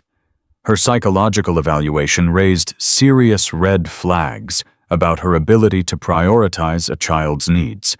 And 5 years ago, when Sarah was first diagnosed with cancer, Victoria made an offer she would pay for Sarah's treatment if Sarah agreed to sign over custody of Lily." Murmurs rippled through the courtroom. Judge Whitman leaned forward. "When Sarah refused," David continued, "Victoria filed a false report with Child Protective Services claiming neglect. That report was ultimately dismissed, but not before it cost Sarah her job as a teacher. The job loss triggered a spiral that led directly to the situation we're in today." "Objection." Webb was on his feet. "These are unsubstantiated allegations." "I have documentation, Your Honor." David held up a folder. "The CPS report, the dismissal letter, employment records from the school district, and sworn statements from 3 of Sarah's former colleagues." Judge Whitman took the folder. "Continue, Mr. Chen." "Your Honor, Victoria Ashworth doesn't want Lily because she loves her. She wants Lily because her husband is running for Congress and they need a family image. She's not offering a loving home. She's offering a transaction. And I think this court can see the difference." David sat down. Ghost saw Sarah's shoulders relax slightly. Judge Whitman studied the documents for a long moment. "I'd like to hear from the parties directly. Mrs. Mitchell, are you able to testify?" Sarah stood gripping the table for support. "Yes, Your Honor." "Please take your time." Sarah made her way to the witness stand, Ghost watching every painful step. She sat down heavily, breathing hard, but her eyes were clear. "Mrs. Mitchell," Webb said, approaching her, "how would you describe your current health?" "I'm dying." Sarah's voice was steady. "The doctors say I have weeks, maybe a month or 2 if I'm lucky." "And in your current condition, do you believe you're capable of caring for a 5-year-old child?" "I believe I'm capable of loving her. I believe I'm capable of making sure she's surrounded by people who will care for her when I'm gone." "People like Marcus Sullivan, a convicted felon with a history of violence." Sarah lifted her chin. "I've known violent people, Mr. Webb. My father was one of them. He used to hit my mother, hit me, hit Victoria. We grew up in fear. I know what violence looks like, and I know what it doesn't look like." She paused, gathering strength. "Marcus Sullivan saved my life. When I collapsed in that parking lot, he could have walked away. Most people would have. But he didn't. He called for help. He moved us to a safe place. He organized an entire community to support us. That's not violence, Mr. Webb. That's love." "Love," Webb's voice dripped skepticism. "From a man you met 3 days ago, love isn't about time. It's about action. In 3 days, Marcus Sullivan has done more for me and my daughter than my sister has done in 32 years. Webb opened his mouth to respond, but Sarah wasn't finished. "You want to know why I won't let Victoria take my daughter? It's not because of the money, or the opportunities, or the fancy schools. It's because Victoria doesn't know how to love without conditions. She never learned. Our father beat it out of her." Sarah's eyes found Victoria across the courtroom. "I'm sorry for what happened to us, Vicky. I really am. But I won't let you do to Lily what our father did to you. I won't let you turn her into a trophy, a prop, a thing to be used. She deserves better. She deserves to be loved for who she is, not what she can give you." The courtroom was silent. Victoria's face had gone pale. Her husband whispered something in her ear, but she didn't respond. No further questions, Webb said, his voice flat. David rose. Mrs. Mitchell, what arrangements have you made for Lily's care after you pass? Marcus Sullivan has agreed to file for legal guardianship. I've named him in my will as Lily's guardian. He's promised to raise her with the Iron Wolves community, surrounded by people who love her. And you trust him with this responsibility? Sarah looked at Ghost. Their eyes met across the courtroom. I trust him with my daughter's life, she said. I trust him more than I've ever trusted anyone. Judge Whitman called a recess. Ghost helped Sarah back to her seat, her body shaking with exhaustion. You did good, he murmured. Real good. It's not enough. Sarah's voice was hollow. You see their faces.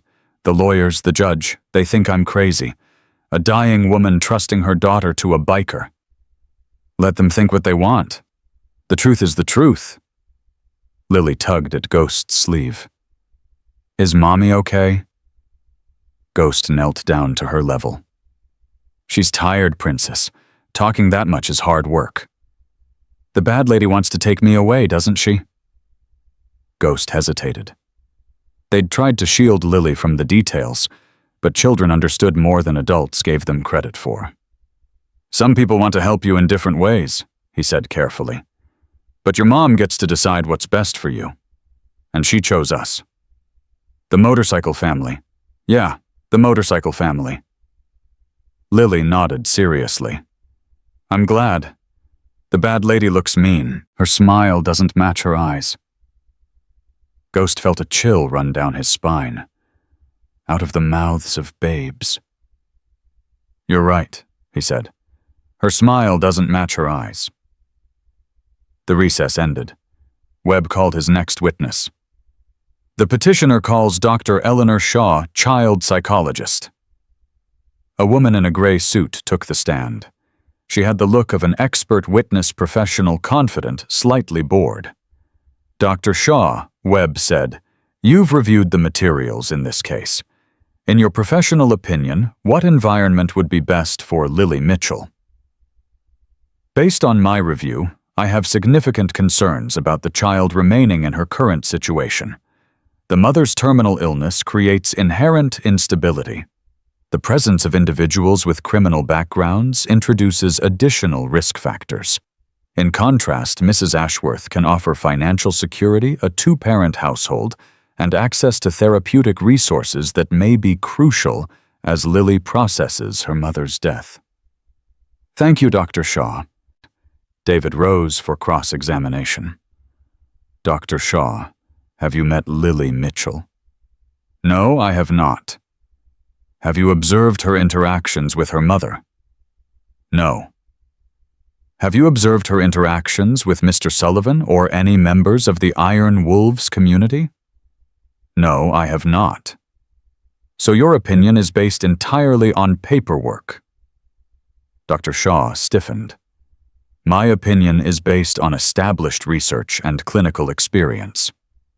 Research that says children should be removed from dying parents. Research that says children need stable environments. Is a child's bond with her mother relevant to stability? Of course, but is abruptly severing that bond weeks before the mother's death beneficial to the child? Dr. Shaw hesitated. It depends on the circumstances. What about a child who has been her mother's constant companion through 18 months of cancer treatment? A child who asks Santa to take away her mother's pain. Would removing that child from her mother's side be beneficial? Silence. I would need to evaluate the specific situation. But you haven't, have you? You've never met Lily. You've never spoken to her mother. You've never observed the community that has rallied around them. You've based your entire opinion on paper and prejudice. Objection, Webb said wearily. Withdrawn. David turned to the judge. Your Honor, I'd like to call a witness who has actually met Lily Mitchell. Someone who can speak to the reality of her situation, not the theory. Proceed. I call Marcus Sullivan. Ghost felt every eye in the courtroom turn toward him. He squeezed Sarah's hand once, then walked to the witness stand. The chair felt too small, the room too quiet. He could see Victoria watching him with cold calculation, waiting for him to slip. Mr. Sullivan, David began, please describe for the court how you first encountered Sarah and Lily Mitchell. Ghost told the story. The mall, the whisper, the parking lot, the collapsed engine, the motel room with mold on the walls and no food in the fridge. What made you decide to help them? Ghost was quiet for a moment. I was 8 years old when my mother died, he said finally. Cancer like Sarah. We didn't have money. We didn't have family. When she was gone, I went into foster care. Some of those homes were okay. Most of them weren't. I spent my whole childhood angry alone, convinced that the world didn't give a damn about people like me. He paused, looking at Lily, who was watching him with wide eyes. When I heard what that little girl asked Santa for to take away her mother's pain, I thought, here's my chance. Here's my chance to be the person I needed when I was her age, to make sure she doesn't grow up the way I did. And what about your criminal record, Mr. Sullivan? How do you respond to concerns about your past? Ghost nodded slowly.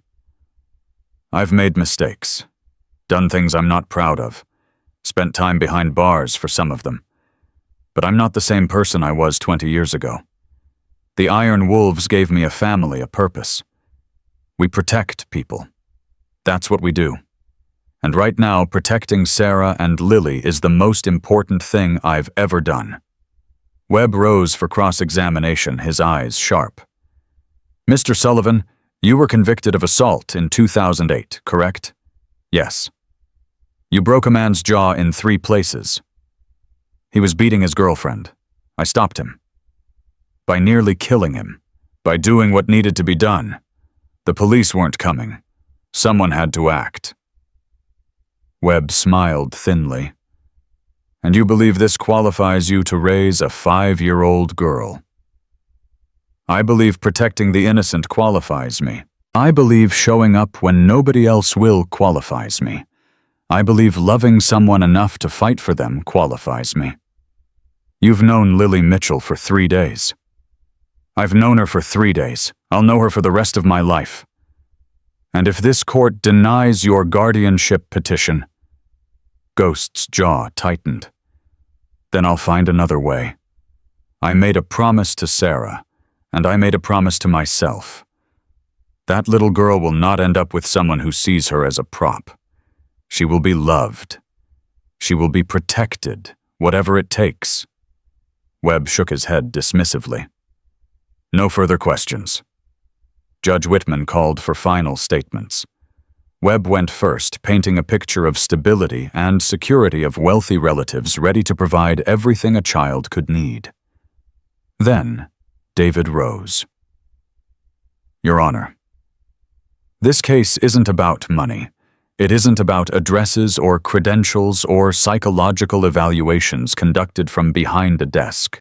This case is about a little girl named Lily, who has spent her whole life watching her mother fight to survive. He paused, letting the words settle. Lily Mitchell doesn't need a mansion. She doesn't need the best schools. She needs what every child needs, love. Real love. The kind that shows up in a parking lot when a stranger's car won't start. The kind that opens your home to people you've never met because it's the right thing to do. The kind that organizes an entire community to support a dying mother and her daughter. Victoria Ashworth cannot offer that kind of love. Her own psychological evaluation says so. Her history says so. Her actions say so. She tried to buy Lily 5 years ago, and when Sarah refused, she destroyed Sarah's career. That's not love. That's ownership. I'm asking this court to do something difficult. I'm asking you to look past the surface, past the leather cuts, and the tattoos, and the criminal records, and see what's really there. A community of imperfect people doing something extraordinary. A dying mother who wants nothing more than to ensure her daughter is loved. And a man who heard a little girl's prayer and decided to answer it. David sat down. Judge Whitman was silent for a long moment. "I've heard the arguments," he said finally. "I've reviewed the evidence, and I've observed the parties in this courtroom." He looked at Victoria, then at Sarah, then at Ghost. Custody decisions are never easy. They require balancing competing interests, evaluating uncertain futures, and ultimately making a judgment call about what's best for the child. Ghost held his breath. "In this case, I'm struck by a particular detail. Lily Mitchell asked Santa Claus to take away her mother's pain. She didn't ask for toys or games or anything for herself. She asked for something for her mother." Whitman leaned forward. "That tells me something about how Lily has been raised. It tells me about the values she's learned, the love she's received, the character that's being formed in her. And I have to ask myself, where did she learn that kind of selflessness? From the mother who gave up her own cancer treatment to keep a roof over her daughter's head? From the community that rallied around them when no one else would? Or from the aunt who tried to buy her 5 years ago?" Victoria's face went white.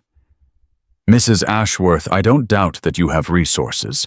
I don't doubt that you could provide material comfort. But I do doubt your motives. The evidence before me suggests that your interest in Lily is not about her welfare, but about your own." "Your Honor," Webb started. "I'm not finished." Whitman's voice was sharp. "This court's primary concern is the best interests of the child. And in this case, I believe Lily's best interests are served by remaining with her mother for whatever time they have left, surrounded by the community that has embraced them." As Ghost felt his heart stop. "The emergency custody petition is denied. Furthermore, I'm granting preliminary approval to Mr. Sullivan's guardianship application pending standard background checks and home evaluation. Upon Mrs. Mitchell's passing, custody of Lily Mitchell will transfer to Marcus Sullivan." The courtroom erupted. Cheers from the Iron Wolves section. Angry voices from Victoria's team. Cameras flashing, reporters shouting. Ghost didn't hear any of it. He was looking at Sarah, who had collapsed against her chair, sobbing with relief. At Lily, who was asking why Mommy was crying. At Tank and Raven and the others, their faces split with triumphant grins. They'd won. Against all odds, against money and power and a system stacked against them, they'd won. Victoria stood frozen at her table. Her perfect composure finally cracked. Her husband was pulling at her arm, trying to get her to leave, but she wouldn't move. Her eyes found Ghost across the chaos. "This isn't over," she mouthed. Ghost held her gaze. "Yes, it is." Victoria's husband finally managed to drag her toward the exit. Her lawyers followed already on their phones, already planning appeals and countermoves. But Ghost knew the truth. Victoria had lost more than a custody case today. She'd lost control of her own narrative. The reporters had seen everything.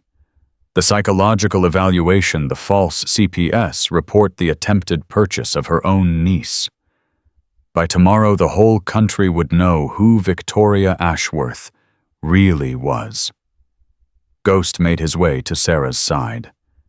She grabbed his hand, her grip weak but desperate. "Thank you," she whispered.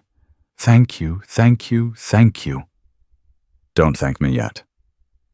Ghost helped her to her feet. "We've got a benefit ride to do." Sarah laughed through her tears. "I can barely walk." "That's okay. You can ride on the back of my bike." "What?" Ghost grinned. "You wanted Lily to have good memories, right? How about a memory of her mom riding through town with 50 motorcycles and a police escort?" Sarah stared at him. Then she started laughing, really laughing, the kind of laugh that came from somewhere deep and long buried. "You're crazy," she said. "Probably." Ghost lifted Lily onto his hip. "What do you say, princess? Want to go for a ride?" Lily's face lit up. "A real motorcycle ride. A real motorcycle ride. With sirens and everything." "Can Biscuit come?" "Biscuit can definitely come." Outside the courthouse, the iron wolves were already mounting up. 50 bikes gleaming in the winter sun, their riders ready to roll. The police escort waited at the front lights, flashing. Tank helped Sarah onto the back of Ghost's Harley, wrapping a blanket around her shoulders. Raven secured a tiny helmet on Lily's head and lifted her into the sidecar that Dozer had attached that morning, just in case. "Everyone ready?"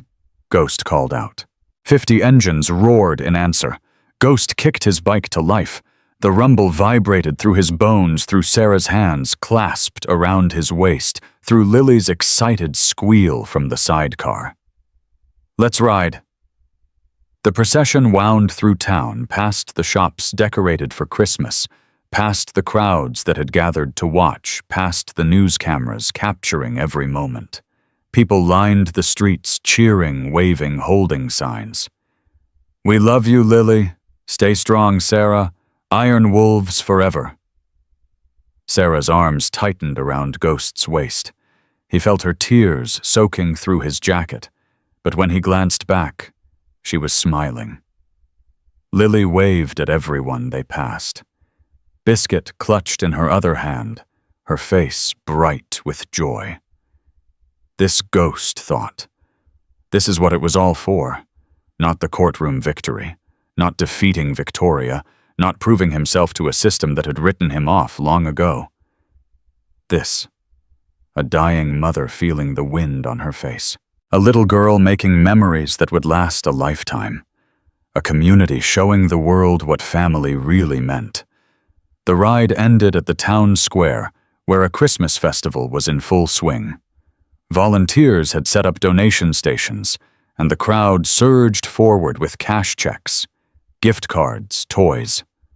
By the time they finished counting, the benefit had raised over $40,000, enough to cover Sarah's medication for months, enough to set up a trust fund for Lily, enough to prove that sometimes against all odds, love really did win. Ghost stood at the edge of the square, watching Sarah and Lily pose for photos with the iron wolves.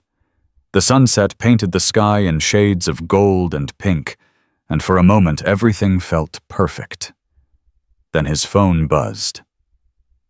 A text from Wheels. "Bad news. Victoria's lawyer just filed an appeal.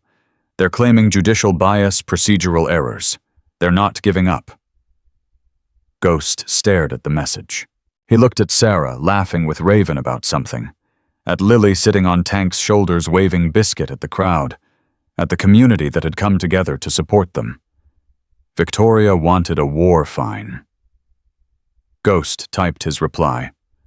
"Let her come. We'll be ready." He put the phone away and walked toward his new family, toward the battle still to come, toward whatever the future held. The sun set on December 23rd. Tomorrow was Christmas Eve. And the fight was far from over. The cabin smelled like cinnamon and pine when Ghost carried the last box of decorations inside. Sarah sat in the rocking chair by the fire, wrapped in quilts the old ladies had brought. She was weaker today, her skin almost translucent, but her eyes followed Lily around the room with fierce intensity, memorizing every movement. "Higher, Ghost. The angel has to be at the very top." Ghost lifted Lily onto his shoulders, feeling her small hands grip his hair for balance. She stretched up, tongue poking out in concentration, and placed the angel on the highest branch. "Perfect." She clapped her hands together. "Mommy, look, isn't it beautiful?" Sarah's voice was barely a whisper. "It's the most beautiful tree I've ever seen, baby." Ghost lowered Lily to the ground, watching her race to her mother's side. Sarah pulled her daughter close, pressing her lips to Lily's hair, breathing her in like oxygen. "Can we make cookies now?" Lily asked. "The special ones with the sprinkles. I don't think Mommy has the energy for cookies today, sweetheart." "I'll help." Raven appeared in the kitchen doorway, wiping her hands on a towel. "My grandma's recipe. Secret ingredient is love and way too much butter." Lily's face lit up. "Can I crack the eggs?" "You can crack all the eggs. Come on." As Lily bounced toward the kitchen, Sarah caught Ghost's eye and gestured weakly. He knelt beside her chair. "How bad is it?" he asked quietly. "Bad." Sarah's hand found his, her fingers cold and thin. "The medication isn't working anymore. Raven knows. She's been adjusting the dosages, but—" She swallowed hard. "I don't think I'm going to make it to New Year's." Ghost felt something crack inside his chest. "Sarah, don't. Don't tell me to fight. Don't tell me to hold on. I've been fighting for 18 months. I'm tired, Ghost. I'm so tired." "What do you need?" Sarah's eyes drifted to the kitchen, where Lily's laughter rang out as something clattered to the floor. "I need to know she'll be okay. I need to know she'll remember me. I need—" Her voice broke. "I need one more good day. Just one." "Then we'll give you one." Ghost stood up and pulled out his phone. Within an hour, the cabin was filling with people. Tank arrived first, carrying a massive ham he'd somehow procured from the butcher, who owed him a favor. Dozer came with his wife and 3 kids, who immediately swept Lily into their games. The old ladies brought casseroles, pies, and enough food to feed an army. By evening, the cabin was alive with noise and warmth, and the kind of chaotic love that only happens when family gathers. Sarah watched it all from her chair, tears streaming silently down her cheeks. "You okay?" Ghost asked, settling beside her. "I'm overwhelmed." She laughed weakly. "A week ago I was alone in a motel room trying to figure out how to make 1 cup of yogurt last 2 days. Now look at this. This is what family looks like. I never had this. Growing up, Christmas was something to survive, not celebrate. My father would drink, and my mother would hide, and Victoria and I would lock ourselves in our room and pray he'd pass out before he came looking for us." Ghost was quiet for a moment. "Is that why Victoria is the way she is?" "Partly. She decided young that she'd never be powerless again. She'd be the one with money, with control, with power. And she did it. She escaped. But somewhere along the way, she forgot how to be human. And you," Sarah smiled sadly. "I went the other direction. I decided I'd build the family we never had. I'd be the mother our mother couldn't be. I'd create something safe and warm and full of love." She looked around the room. "I just didn't expect to run out of time so soon." "You haven't run out yet." "Ghost." Sarah gripped his hand tighter. "I need to ask you something. Something important. Anything. When I'm gone, I need you to tell Lily about me. Not just the good parts. Tell her I was scared sometimes. Tell her I made mistakes. Tell her I wasn't perfect. Because she's going to remember me as this saint who died too young, and that's not who I was. I was just a mom who loved her kid and tried her best, that's all." Ghost nodded slowly. "I'll tell her. And Ghost, don't let her forget how to be silly. She's been so serious these past months, taking care of me, worrying about me. She needs to be a kid again. Promise me you'll let her be a kid." "I promise." Sarah leaned her head back, exhaustion washing over her features. "I think I need to rest for a while." Ghost helped her to the bedroom, where a hospital bed had been set up by the window. He tucked the quilts around her, careful not to jostle the IV line that Raven had inserted that morning. "Stay," Sarah whispered. "Just for a minute." Ghost sat on the edge of the bed, holding her hand, as her breathing slowed. Within minutes, she was asleep. He sat there for a long time, watching her chest rise and fall, counting each breath like a miser counting gold. In the living room, Lily's laughter rose above the noise of the party. Ghost closed his eyes and made a silent promise to whatever power might be listening. Give her one more day, just one more good day with her daughter. That's all I'm asking. He didn't know if anyone was listening, but he asked anyway.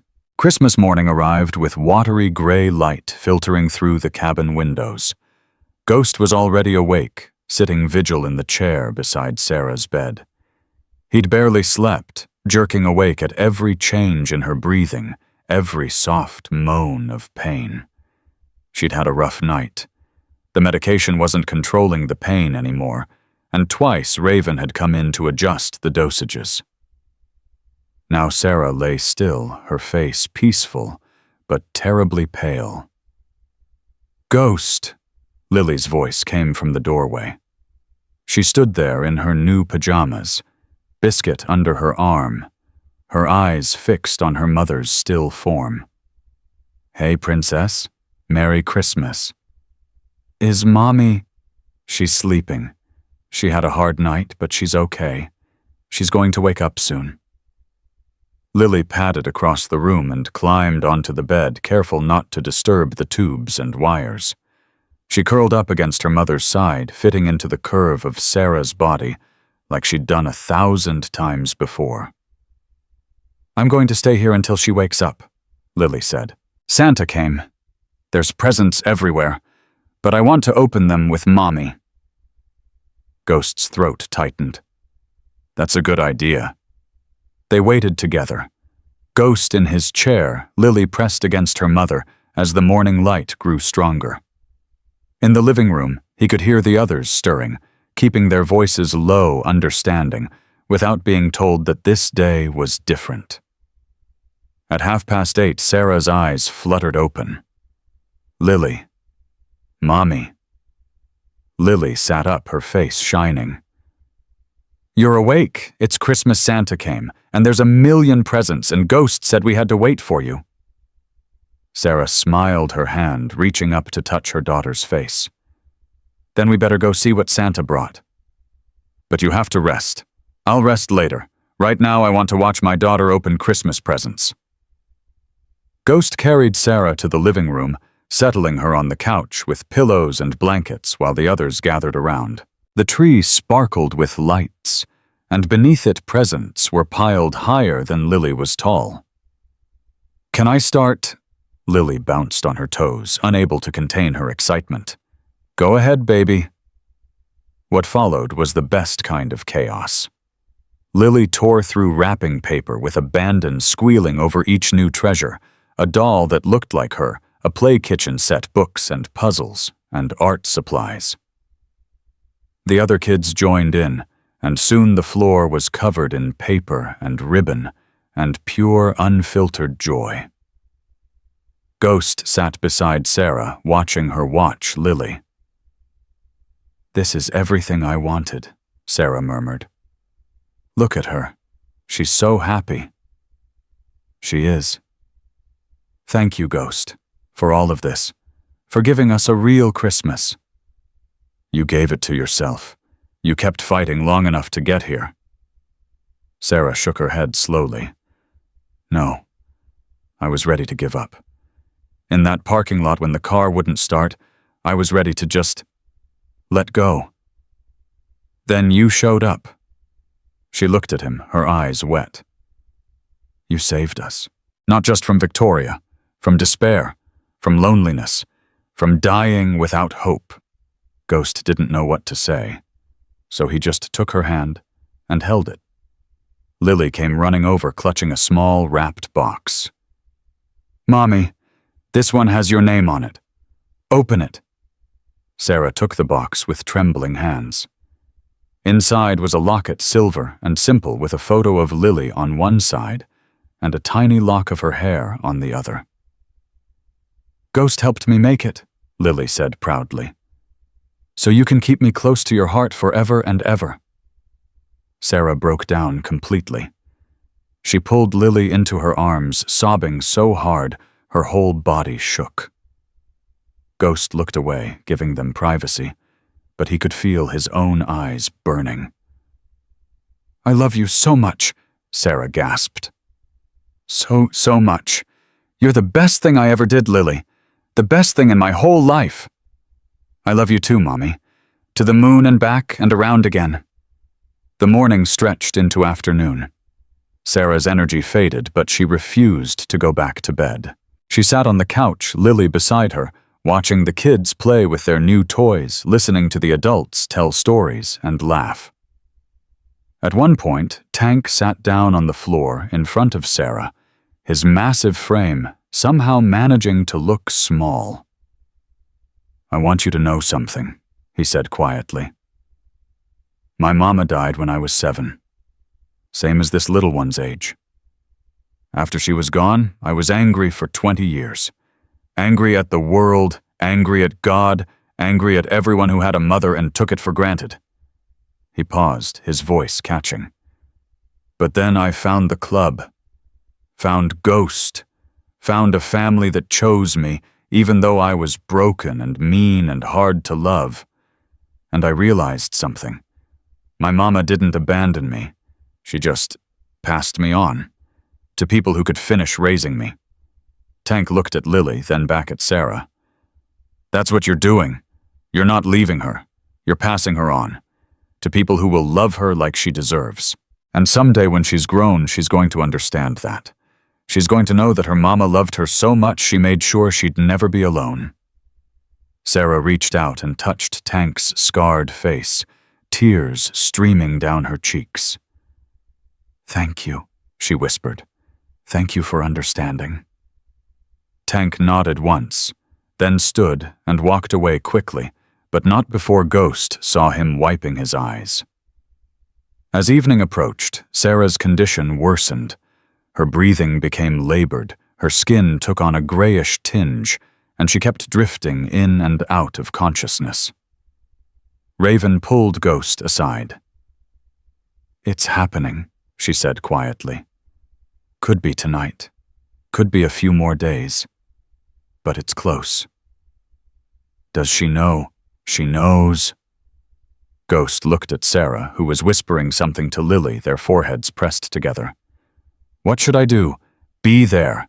That's all any of us can do now." Ghost walked over to the couch. Sarah looked up at him, and he saw acceptance in her eyes. No more fear. No more fighting. Just peace. "It's time for Lily to go to bed," Sarah said softly. "But I want to tuck her in myself. One more time." "You're not strong enough to walk." "Then carry me." Ghost lifted her like she weighed nothing, because she did now barely more than bones and blankets. He carried her to Lily's room, where the little girl was already in bed, biscuit clutched against her chest. "Mommy's going to tuck you in tonight," Ghost said, setting Sarah down on the edge of the bed. Sarah smoothed Lily's hair back, her hand trembling with the effort. "Did you have a good Christmas, baby? The best Christmas ever." Lily yawned hugely. "I wish it could be Christmas every day." "Maybe it can be. Maybe every day can feel like Christmas if you fill it with love." "Will you sing me the sleepy song?" Sarah's eyes filled with tears. "Of course, baby." Her voice was weak, barely more than a whisper, but she sang. An old lullaby, something simple about stars and dreams and being loved. Ghost stood in the doorway, unable to move, as Sarah poured the last of her strength into one final gift for her daughter. When the song ended, Lily's eyes were closed, her breathing deep and even. Sarah leaned down and pressed a kiss to her forehead. "I love you, Lily Mitchell. I love you more than all the stars in the sky, more than all the fish in the sea, more than anything in the whole wide world." Her voice broke. "And when you think of me, I want you to remember this. Not the hospital, not the sickness. This, Christmas, cookies, family, love." She kissed her daughter one more time. "Goodbye, my sweet girl. Be happy. Be brave. Be kind. That's all I ask." Ghost carried Sarah back to the living room. The others had gone slipping out quietly to give them privacy. Only Tank and Raven remained standing vigil. "Put me by the fire," Sarah murmured. "I want to feel warm." Ghost settled her on the couch, piling blankets around her. The fire crackled and popped, casting dancing shadows on the walls. "Ghost." "I'm here." Sarah's hand found his, her grip barely there but determined. "I need you to promise me something else. Anything. Don't let her grow up too fast. Don't let her become serious and worried like she's been with me. Let her be silly. Let her make mistakes. Let her be a child for as long as she can. I promise. And Ghost." Sarah's eyes met his, and for a moment she looked like the woman she must have been before the disease, strong, beautiful, full of life. "Don't close yourself off. You have such a good heart. Don't be afraid to let someone in. You deserve to be loved too." Ghost couldn't speak. He just nodded, holding her hand, watching the firelight play across her face. "I'm not scared anymore," Sarah whispered. "I was scared for so long. Scared of dying. Scared of leaving Lily alone. Scared of what would happen after. But now," she smiled, peaceful and certain, "now I know she'll be okay. And that's enough. That's everything." Her eyes drifted closed. "Tell her I love her," Sarah murmured. "Every day. Tell her I'm watching. Tell her I'm proud. I will. Promise. I promise." Sarah's grip on his hand loosened. Her breathing slowed, deepened. Ghost sat beside her through the long night, watching the fire burn down to embers. Raven came in once to check her vitals, then left without speaking. Tank sat in the corner, a silent sentinel, his eyes fixed on the window. At some point, the snow started falling. Big, soft flakes drifting past the window, like silent visitors from another world. Ghost didn't know when it happened.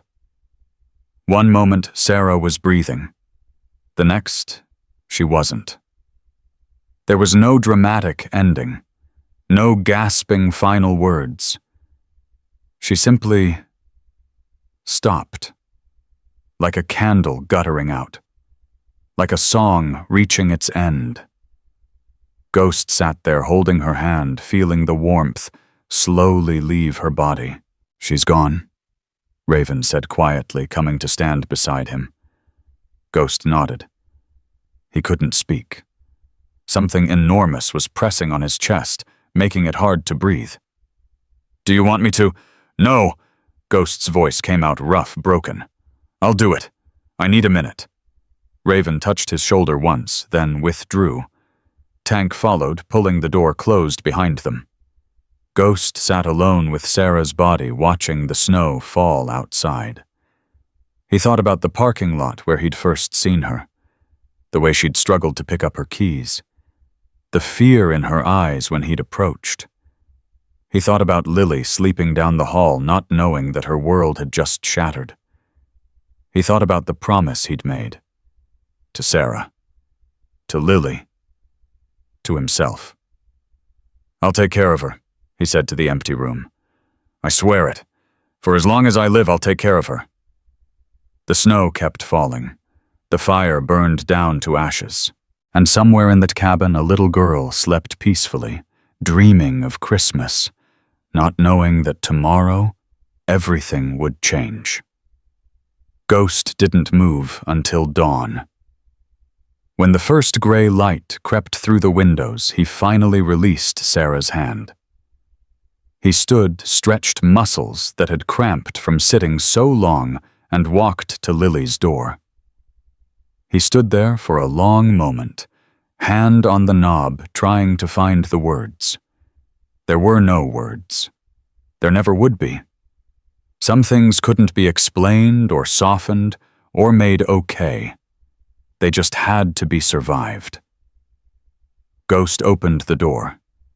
Lily was awake, sitting up in bed, biscuit in her lap. Her eyes found his face, and somehow she already knew. "Mommy's gone, isn't she?" Ghost knelt beside her bed. "Yes, Princess. She's gone." Lily's face crumpled. She reached for him, and he caught her, pulling her against his chest, feeling her small body shake with sobs that seemed too big for someone so young. "I want her back," Lily wailed. "I want my mommy back." "I know, sweetheart, I know." "It's not fair. It's not fair." "No, it's not." They stayed like that for a long time, Ghost holding Lily while she cried, the winter sun rising over the snow-covered mountains. When her sobs finally quieted to hiccups, Lily pulled back and looked at him with red, swollen eyes. "Are you going to leave too?" Ghost's heart shattered. "No, never. I promised your mommy I'd take care of you, and that's what I'm going to do, forever." "Promise. I promise." Lily studied his face, searching for the lie, the crack, the betrayal she'd learned to expect from a world that had taken so much from her. She didn't find it. Instead, she found something else, something she'd almost forgotten existed. Safety. She leaned forward and wrapped her arms around his neck, holding on with all the strength her small body possessed. "I love you, Ghost." 3 words. Simple. Devastating. Everything. Ghost closed his eyes and held her tighter. "I love you too, Princess. I love you too." The cemetery was quiet, except for the wind rustling through bare branches. Ghost held Lily's hand as they walked the familiar path, their boots crunching on frost-covered grass. 6 months had passed since Christmas morning, and spring was finally pushing through the last grip of winter. Small green shoots poked up between the gravestones, defiant and alive. Lily carried a bouquet of daisies, her mother's favorite. She'd picked them herself from the garden behind the cabin, carefully selecting each one while Ghost watched from the porch. "Almost there, Princess." Lily nodded, but didn't speak. She'd been quiet all morning, lost in thoughts too big for a 5-year-old to carry. Ghost knew better than to push. Some days were harder than others, and this was one of the hard ones. Sarah's headstone came into view, polished granite gleaming in the morning light. Fresh flowers surrounded the base, left by friends and neighbors, and people whose lives Sarah had touched. Even in death, she drew people to her. Lily released Ghost's hand and walked forward alone. She knelt in front of the stone, arranging her daisies with careful precision. "Hi, Mommy. I brought you flowers. Ghost helped me pick them, but I did most of the work." Ghost stayed back, giving her space. This was their ritual now, every Sunday morning, rain or shine. Lily would talk to her mother while Ghost stood guard, making sure she had the privacy to say whatever she needed to say. "School is good. Mrs. Patterson says I'm the best reader in the class. I can read chapter books now, not just picture books. Ghost bought me the whole Magic Treehouse series. I'm on book 7. She paused, plucking at a blade of grass. "I made a new friend. Her name is Maya. She has a cat named Whiskers, and she lets me pet him when I go to her house. Ghost says maybe we can get a cat too, but he has to check with the landlord first. I told him you would want me to have a cat. Was that okay?" Ghost smiled, despite the ache in his chest. Lily had become an expert at invoking Sarah's memory to win arguments. Ghost let her mostly because she was usually right. "I miss you, Mommy." Lily's voice dropped to a whisper. "I miss you so much. Sometimes I forget what your voice sounds like, and then I feel really bad, like I'm a terrible daughter. But Ghost says that's normal. He says you wouldn't want me to feel bad about it." She fell silent for a long moment. "Ghost takes good care of me. He makes pancakes on Saturday mornings, and he lets me put chocolate chips in them. He reads to me every night, even when he's tired, and he never breaks his promises. Not ever." Lily turned and looked at Ghost, her eyes bright with tears. "Mommy, I think you sent him to us. Like an angel, but bigger with tattoos and a motorcycle." "Is that weird?" Ghost says it's okay to think that. "He says you're watching over us, and maybe you knew we needed him before we even met him." She pressed her hand against the cold stone. "I love you, Mommy. To the moon and back, and around again. Forever and ever." Ghost walked forward and knelt beside her. "You ready to go, Princess?" Lily shook her head. "Not yet. I want to tell her about the thing." "What thing?" Lily looked up at him with an expression that was pure Sarah, fierce and determined and absolutely certain. "The thing we talked about. The important thing." Ghost's heart stuttered. They'd had that conversation 3 days ago, and he'd asked Lily to think about it carefully before making any decisions. He hadn't expected her to bring it up here now in front of Sarah's grave. "You sure about this?" "I'm sure." Lily turned back to the headstone. "Mommy, I want to tell you something. Ghost asked me if I wanted him to adopt me, like officially with papers and everything. He said he's already my guardian, but adoption is different. It means he'd be my dad. Forever." Ghost felt his throat tighten. "I thought about it really hard like you taught me. I made a list of pros and cons even though I'm not very good at spelling cons yet. And I decided—" Lily took a deep breath. "I decided I want to say yes. Because Ghost loves me like a dad, and I love him like a dad, and I think you would be happy about it." She paused, as if listening for a response only she could hear. "I'm not replacing you, Mommy. You'll always be my mommy. But Ghost can be my dad too, right? You can have both." That's what he said. He said love doesn't have limits. There's always room for more. Lily reached out and traced Sarah's name with her finger. "I hope you're okay with this. I hope you're proud of me. I'm trying to be brave like you said. And I think saying yes to Ghost is brave because it means I'm letting myself have a family again. And that's scary, but it's good scary." She stood up and brushed the grass off her knees. "I love you, Mommy. I'll come back next week. Ghost promised." She reached for his hand, and Ghost took it, feeling her small fingers wrap around his calloused palm. "Okay," she said. "I'm ready now." They walked back to the truck in silence. Ghost helped Lily into her car seat, then stood for a moment looking back at Sarah's grave.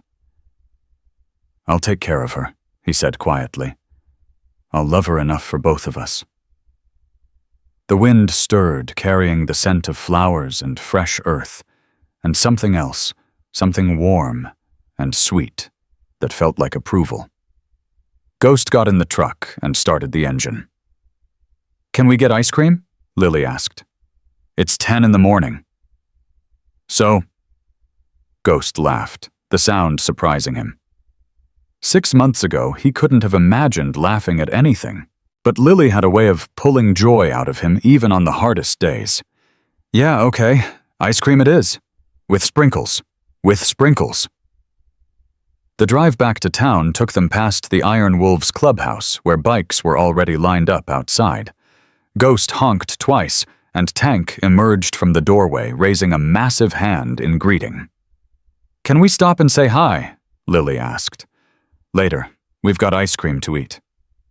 "But Tank promised to show me the new puppy." Ghost's eyebrows rose. "What new puppy?" Lily clapped her hand over her mouth. "Oops, that was supposed to be a surprise." "A surprise puppy? For me." Lily's eyes were huge and pleading. "Tank found him at the shelter. He was all alone, and nobody wanted him because he only has 3 legs. But Tank said that makes him special, not broken, and he said I could have him if you said yes."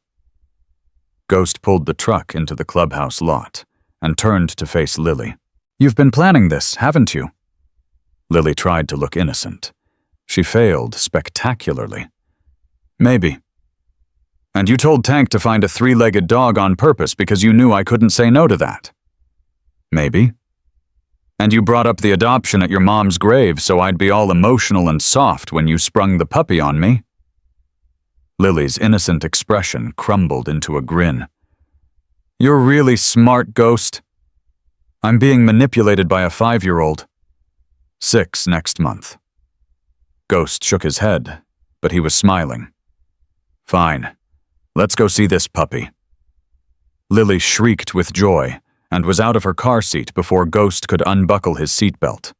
She raced toward the clubhouse, where Tank was waiting with a wiggling bundle of fur in his arms. The puppy was black and white, some kind of terrier mix, with bright eyes and a tail that wagged so hard his whole body shook. His right front leg was missing, but he didn't seem to know or care. When Tank set him down, he bounded toward Lily with the kind of pure, unfiltered happiness that only dogs and children possess. His name is Bandit, Tank said, because he stole my heart the minute I saw him. Lily scooped the puppy up, giggling as he licked her face. Bandit. That's perfect, Ghost. Can we keep him? Please, please, please. Ghost looked at the puppy, then at Lily, then at Tank, who was grinning like he'd just won the lottery. You're all conspiring against me. Is it working? Tank asked. Ghost watched Lily spin in circles with Bandit in her arms, both of them radiating joy. Yeah, he admitted. It's working. The paperwork for the adoption took another 3 months. Ghost had expected it to be complicated, but David Chen handled everything with the same efficiency he'd brought to the custody case. Background checks, home inspections, interviews with social workers. Each hurdle fell away like dominoes. On the day of the final hearing, Ghost wore a suit for the first time in his life. You look weird, Lily said, studying him critically. Weird good or weird bad? Just weird, like you're wearing a costume. I feel like I'm wearing a costume. Tank appeared in the doorway, similarly suited up and equally uncomfortable. Truck's ready. Let's get this done before I rip this collar off. The ride to the courthouse felt different than it had 6 months ago. No protesters, no news cameras, no wealthy aunt threatening to tear their family apart. Just a man and a little girl heading to make something official that had been true in their hearts for months. Victoria had dropped her appeal in February. Wheels had uncovered something about her husband's campaign finances that made the whole thing radioactive, and Victoria had retreated to Denver to manage the fallout. Ghost didn't know the details, and he didn't care. She was gone. That was enough. The courtroom was nearly empty. Judge Whitman, the same judge who'd ruled in their favor at Christmas, sat behind the bench, a hint of a smile on his usually stern face. Mr. Sullivan? Miss Mitchell. Good to see you both again under happier circumstances. Thank you, Your Honor. I've reviewed the adoption petition and all supporting documentation. Everything appears to be in order. Whitman looked at Lily. Young lady, do you understand what's happening today? Lily nodded solemnly. Ghost is going to be my dad. For real and forever. And this is what you want. More than anything. Whitman turned to Ghost. Mr. Sullivan, do you understand the responsibilities you're accepting? This isn't temporary. This isn't a favor. This is a lifetime commitment to raise, protect, and provide for this child. I understand, Your Honor. And you accept these responsibilities freely and willingly. Ghost looked at Lily, who was watching him with those eyes that were so much like Sarah's. I do. Then, by the power vested in me, by the state of Colorado, I hereby grant the petition for adoption. From this moment forward, Lily Mitchell is legally Lily Sullivan. Whitman's stern face broke into a genuine smile. Congratulations to you both. Lily launched herself at Ghost, wrapping her arms around his neck. We did it. We're a real family now. Ghost held her tight, feeling something shift and settle inside him. A piece that had been missing for 38 years finally falling into place. Yeah, Princess, we're a real family. The celebration at the clubhouse lasted well into the night. Iron Wolves members came from 3 states to mark the occasion. Old ladies brought enough food to feed a small army. Someone set up a bouncy castle in the parking lot, and the kids there were so many kids now the club had practically become a daycare, shrieked with joy as they jumped and tumbled. Ghost stood on the porch watching it all when Raven appeared beside him. "Hell of a thing," she said. "What is this?" She gestured at the chaos. "6 months ago, you were the most closed-off person I knew. Now look at you. Father of the Year." "I don't know about that." "I do." Raven's voice was serious now. "I've seen a lot of kids come through hard situations. Most of them end up damaged, broken, angry at the world. But Lily..." She shook her head in wonder. "That kid is thriving, happy, secure. That's because of you." Ghost was quiet for a moment. "It's not just me. It's all of us. The whole club." "Sure, but you're the center. You're the one who heard her whisper to Santa and decided to do something about it. That matters." Before Ghost could respond, Lily came running up, Bandit at her heels. "Ghost, Dad, they're doing the cake." Ghost felt his heart skip at the word, Dad. She'd been trying it out for weeks now, testing how it felt on her tongue. Each time it hit him like a revelation. "Coming, Princess?" The cake was enormous, shaped like a motorcycle with "Welcome to the Family Lily Sullivan" written in blue frosting. Tank had ordered it from the fancy bakery in town, the one that usually catered to wealthy families and corporate events. The owner had nearly fainted when a 6'5" biker in leather walked in to place the order. "Make a wish," someone shouted as Lily stood before the candles. Lily closed her eyes tight, thinking hard. Then she blew with all her might, extinguishing every flame in one breath. "What did you wish for?" Ghost asked. Lily shook her head. "Can't tell. If I tell, it won't come true." "Fair enough." But later, after the cake was eaten and the guests were starting to drift home, Lily tugged on Ghost's sleeve. "I'll tell you my wish," she whispered. "But you have to promise not to tell anyone else." "I promise." Lily leaned close to his ear. "I wished that Mommy could see us. And then I looked up and there was a cloud shaped like an angel. So I think she did. I think she saw everything." Ghost pulled her into a hug, hiding the tears that burned his eyes. "I think so too, Princess. I think she's been watching the whole time." Summer turned to fall and fall to winter. Lily started 1st grade. She came home every day with stories about friends and teachers and things she'd learned. Ghost helped with homework, packed lunches, and sat through school plays where Lily had 3 lines and still managed to steal the show. The cabin that had once belonged to Dozer now belonged to Ghost and Lily. They'd made it their own Lily's drawings covering the refrigerator, Bandit's toys scattered across the floor, photos of Sarah on every surface. On the 1-year anniversary of Sarah's death, Ghost and Lily made the familiar walk to the cemetery. This time they weren't alone. Tank came, and Raven and Dozer and his family. The old ladies brought flowers. Even some of Sarah's former colleagues showed up, people Ghost had never met, but who remembered the woman she'd been before illness had stolen everything.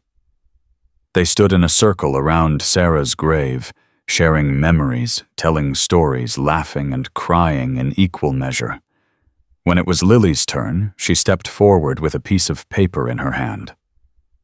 "I wrote something for you, Mommy. Ghost helped me with the big words."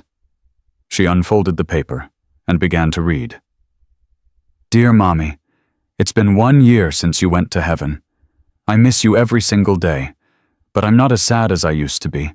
Ghost says that's okay. He says you want me to be happy." Lily paused, her voice wavering. "I have a dog now. His name is Bandit, and he only has 3 legs, but he runs faster than any dog in the park. I have friends at school. Maya is my best friend, and she thinks Ghost is cool because he has a motorcycle." She looked up at the sky, then back at the paper. "Ghost adopted me. I'm Lily Sullivan now. I hope that's okay. I still remember I'm your daughter too. I'll always be your daughter. But now I have a dad and he loves me like you loved me. Different but the same. Does that make sense?" Ghost felt the tears streaming down his face and didn't bother to wipe them away. "I think you sent him to us, Mommy. Like you knew we would need him. Like you were watching out for me even when you were sick. Ghost says you're still watching. He says you're proud of me. I hope that's true." Lily folded the paper and placed it at the base of the headstone. "I love you, Mommy, forever and ever, to the moon and back and around again. Goodbye." She stepped back into the circle, reaching for Ghost's hand. He took it, held it, felt the weight of everything they'd survived and everything that lay ahead. "That was beautiful, Princess. I meant every word. I know you did." And that night after the guests had gone, and Lily was in bed with Bandit curled at her feet, Ghost sat alone by the fire. He thought about the parking lot where everything had begun, the whisper he wasn't supposed to hear, the choice he almost didn't make. What if he'd walked away? What if he'd minded his own business like everyone else? Where would Lily be now with Victoria, probably? Dressed in expensive clothes and enrolled in exclusive schools, but hollow inside. Empty. Alone in a crowd. Instead, she was here. Happy. Loved. Part of a family that had chosen her, fought for her, refused to let her go. Ghost pulled out his phone and looked at the photo he kept as his wallpaper. Sarah, Lily, and him, taken on Christmas morning. Sarah's face was gaunt, her eyes already dimming, but she was smiling. Truly smiling. And Lily was laughing at something Ghost had said, her face bright with pure joy. They'd had 1 month together. 1 month of chaos and crisis, and the most profound love Ghost had ever known. It wasn't enough time. It would never be enough time. But it was everything. A knock at the door pulled Ghost from his thoughts. He opened it to find Tank standing on the porch, his breath misting in the cold air. "Got a minute?" "Always, what's up?" Tank handed him an envelope. "This came to the clubhouse today. Return address is some law firm in Denver. I figured you should see it first." Ghost felt a chill that had nothing to do with the weather. He tore open the envelope and scanned the letter inside. It was from Victoria's attorney. But it wasn't a threat or a legal challenge or another attempt to take Lily. It was a check. $25,000. And a note, handwritten in Victoria's careful script. "I'm not asking for forgiveness. I don't deserve it. But I've spent a year watching from a distance, seeing what you've built for Lily. What Sarah always wanted for her. I was so focused on what I needed that I never stopped to ask what Lily needed. The money is for her education. A trust fund if you want to set one up. Or use it however you see fit. I know I can't buy my way into her life. I wouldn't try. But maybe I can help from a distance. If someday Lily wants to know me, the real me, not the monster. I became, the door is open. If she doesn't, I understand. I'll spend the rest of my life trying to become someone worthy of her forgiveness, even if I never receive it. Tell her I'm sorry. Tell her Sarah would have been proud. Tell her she has an aunt who loved her even when I didn't know how to show it. Victoria Ghost read the letter twice, then handed it to Tank. "Well," Tank said after a long moment. "Didn't see that coming." "Neither did I. What are you going to do?" Ghost looked at the check, then at the letter, then out the window at the night sky. "I'll set up the trust fund, and I'll tell Lily about Victoria. Not now, but someday, when she's old enough to understand that people are complicated, that being broken doesn't mean you can't be fixed." Tank nodded slowly. "Sarah would approve." "Yeah, I think she would." Tank clapped him on the shoulder. "You're a good man, Ghost, best I know." "I wasn't always. Doesn't matter what you were. Matters what you are now." After Tank left, Ghost sat by the fire until it burned down to embers. Then he walked to Lily's room and stood in the doorway watching her sleep. Bandit lifted his head-tail, thumping softly against the blankets. Lily murmured something unintelligible and rolled over her arm around the threadbare teddy bear that had been her constant companion through everything.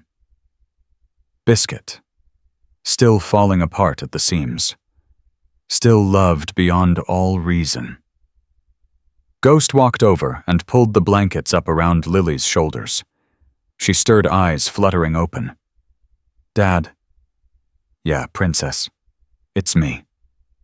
"Is it morning?" "No. Go back to sleep."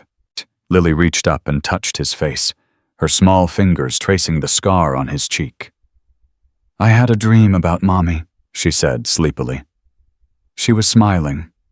She said she was happy. Ghost's throat tightened. "Yeah, what else did she say?" "She said thank you for taking care of me, for keeping your promise." "I'll always keep my promise." Lily smiled, her eyes already closing. "I know. That's why I love you." "I love you too, Princess, more than all the stars in the sky. More than all the fish in the sea. More than all the fish in the sea." Lily's breathing deepened, and within moments she was asleep again. Ghost stood there for a long time, watching her, feeling the weight of the promise he'd made to a dying woman in a cabin on Christmas Eve. The promise that had changed everything. A year ago, he'd been a man without a purpose. A biker with a past going through the motions of a life that felt increasingly empty. He'd told himself he was content. He'd told himself he didn't need anyone. He'd been wrong. What he'd needed was right here. A little girl who'd asked Santa for a miracle. A dying mother who'd trusted him with her most precious gift. A family that had formed in the most unlikely way possible. Ghost leaned down and pressed a kiss to Lily's forehead. "Good night, Princess." He walked out of the room, leaving the door cracked so the hallway light could chase away any nightmares. In the living room, the last embers of the fire glowed softly. Outside, snow had begun to fall, dusting the world in white. Ghost stood by the window, watching the flakes drift down from the darkness. He thought about Sarah and the courage it had taken for her to trust a stranger with her daughter's life. He thought about Lily and the resilience that allowed her to smile and laugh and love even after losing everything. He thought about the Iron Wolves and how a group of outcasts and misfits had become the truest family he'd ever known. And he thought about himself, the angry child who'd watched his mother die, the bitter young man who'd made every wrong choice, the hardened biker who'd built walls around his heart. Those walls were gone now, demolished by a whisper he was never supposed to hear. "It's Mommy's last Christmas. Can you make her stop hurting?" He hadn't been able to stop Sarah's pain, but he'd done something else, something better. He'd made sure her daughter would never be alone. He'd answered the prayer no one else could hear. And in doing so, he'd saved himself. The snow kept falling soft and silent. Ghost watched it for a long time. Then he turned off the lights, checked the locks, and walked to his room. For the first time in 38 years, he fell asleep without dreaming of the mother he'd lost. Instead, he dreamed of the daughter he'd found. And somewhere in whatever place good souls go when their work is done. Sarah Mitchell smiled. Her prayer had been answered.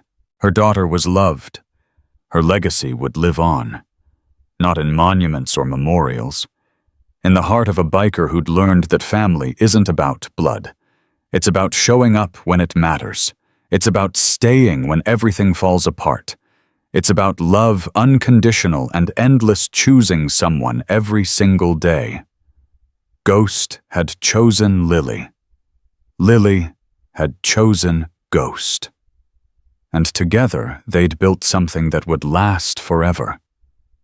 A family. A home. A future. That was the miracle Lily had asked Santa for. That was the answer to a whisper in a crowded mall.